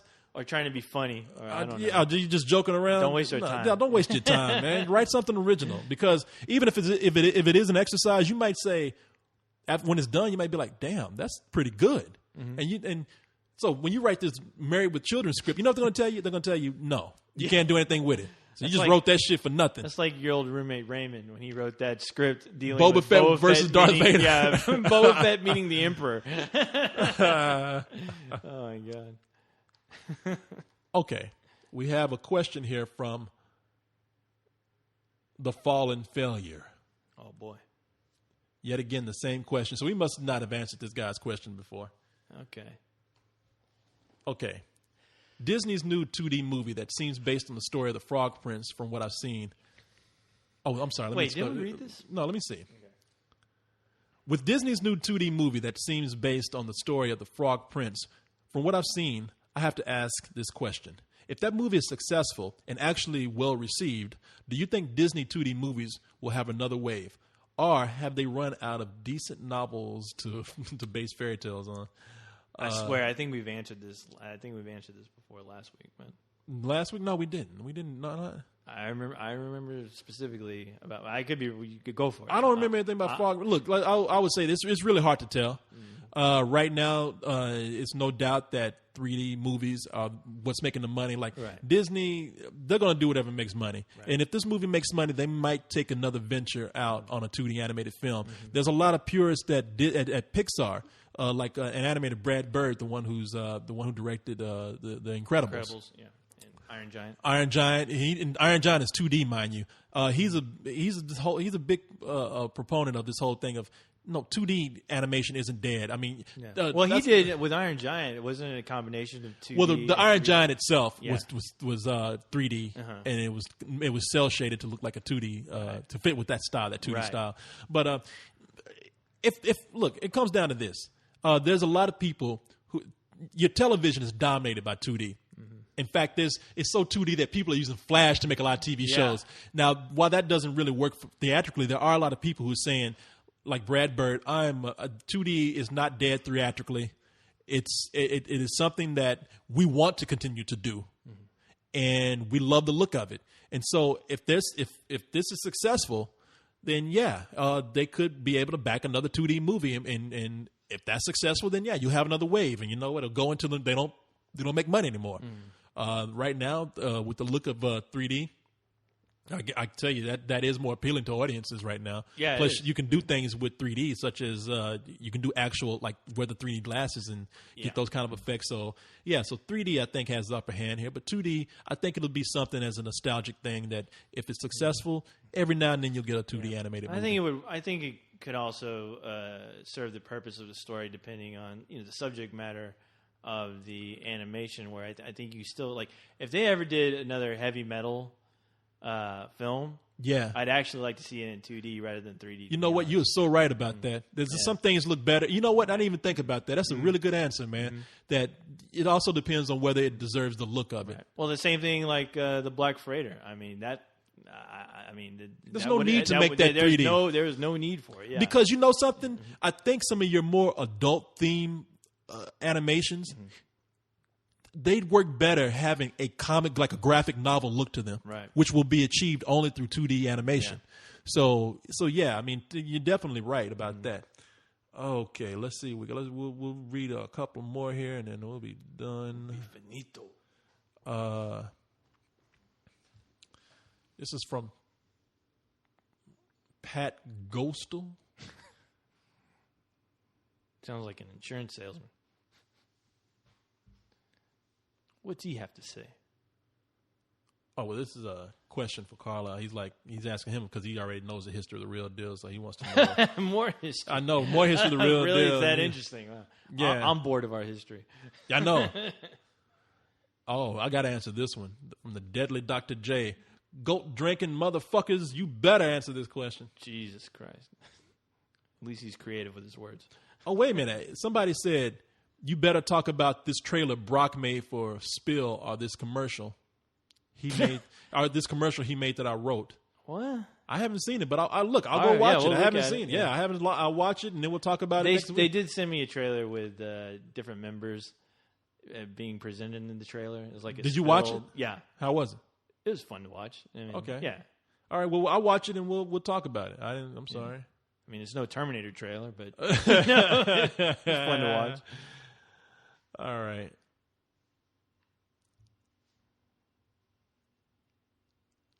Let's see. This is from Jersey Man. Oh. I'll suck your dick if you answer this on a damn. LTD. That's directed towards you, Corey. No, that's directed towards you. That's what that guy said to you. And then he's like, hey, you know what? I'll suck your part sometime. Then I killed him. Now that I've got your attention, Jersey Man says. I never read Watchmen, but after watching the film, I really wanted to read it. After finishing the book, I felt that the book was superior to the movie. My question is, did you ever watch a movie based on a book that made you want to read the book? Well, any goddamn book that you read is going to be superior to any film. I mean, you get there's so much you get a chance to make it your own. So you made him mad. Here, crying out loud. Okay, I don't give a shit. Okay, all right. The question was, big dummy. I tell you, let me see. I read. I mean, I want to read the Harry Potter books. I mean, I hear how great they are, and I've been told. I'm still trying to dive into it. I'm trying to get into the book that came out after the last movie, so I can read. So I guess I only got 2 books to read. But then go back and read them from the beginning to the end. So I'm just terrified that there's going to be a lot of characters, a lot of detail that aren't presented in the film. That I'm going to be scratching my head, like wondering, okay, now who's this character and what they're about, So I talk the movies are coming out so fast that I just haven't bothered to read the book. The book that I'm looking for right now, I'm actively trying to. I mean, I can get it. I guess I should just buy it, but I was trying to find it online because it's a novella. It's not a whole book. Is what I heard. I'm desperately wanting to read the book for The Birds, which is the Alfred Hitchcock. Yeah, I have it. Oh, you do? I do have it. Well, wait a minute. No, it was written by a woman. Okay, it's a novella written by a woman. That's where Alfred Hitchcock took the story. Yeah, and it's I have it. You have it? Yes, I do. Well, God damn it! Why didn't you tell me? Because you didn't ask, you dummy. Okay, that's true. I've been wanting to read that book for a long time. It is very different from the movie. It was different characters and everything. Yeah, it was passed down to me from. Oh man, you gotta let me read that. Moons ago. Yeah, it's actually in a collection of stories that this woman wrote. And she and the story actually seems scarier than the book. Yeah. If you, I think it's like the book. I'm sorry, the story actually seems scarier than the movie. Right. Yeah, I think it's an Alfred Hitchcock Presents book. But I have that. I haven't read it. I've had it forever. I'll be curious to read that because, like I said, the book was written by a woman, a British woman, and then it was adapted by Alfred Hitchcock. It's not like he wrote that book or anything. Right. So. Right. So I'd love to, I think a woman's named Emily something. I don't know. I can't remember. Anyway, all right. So we'll read one more here. Let's see.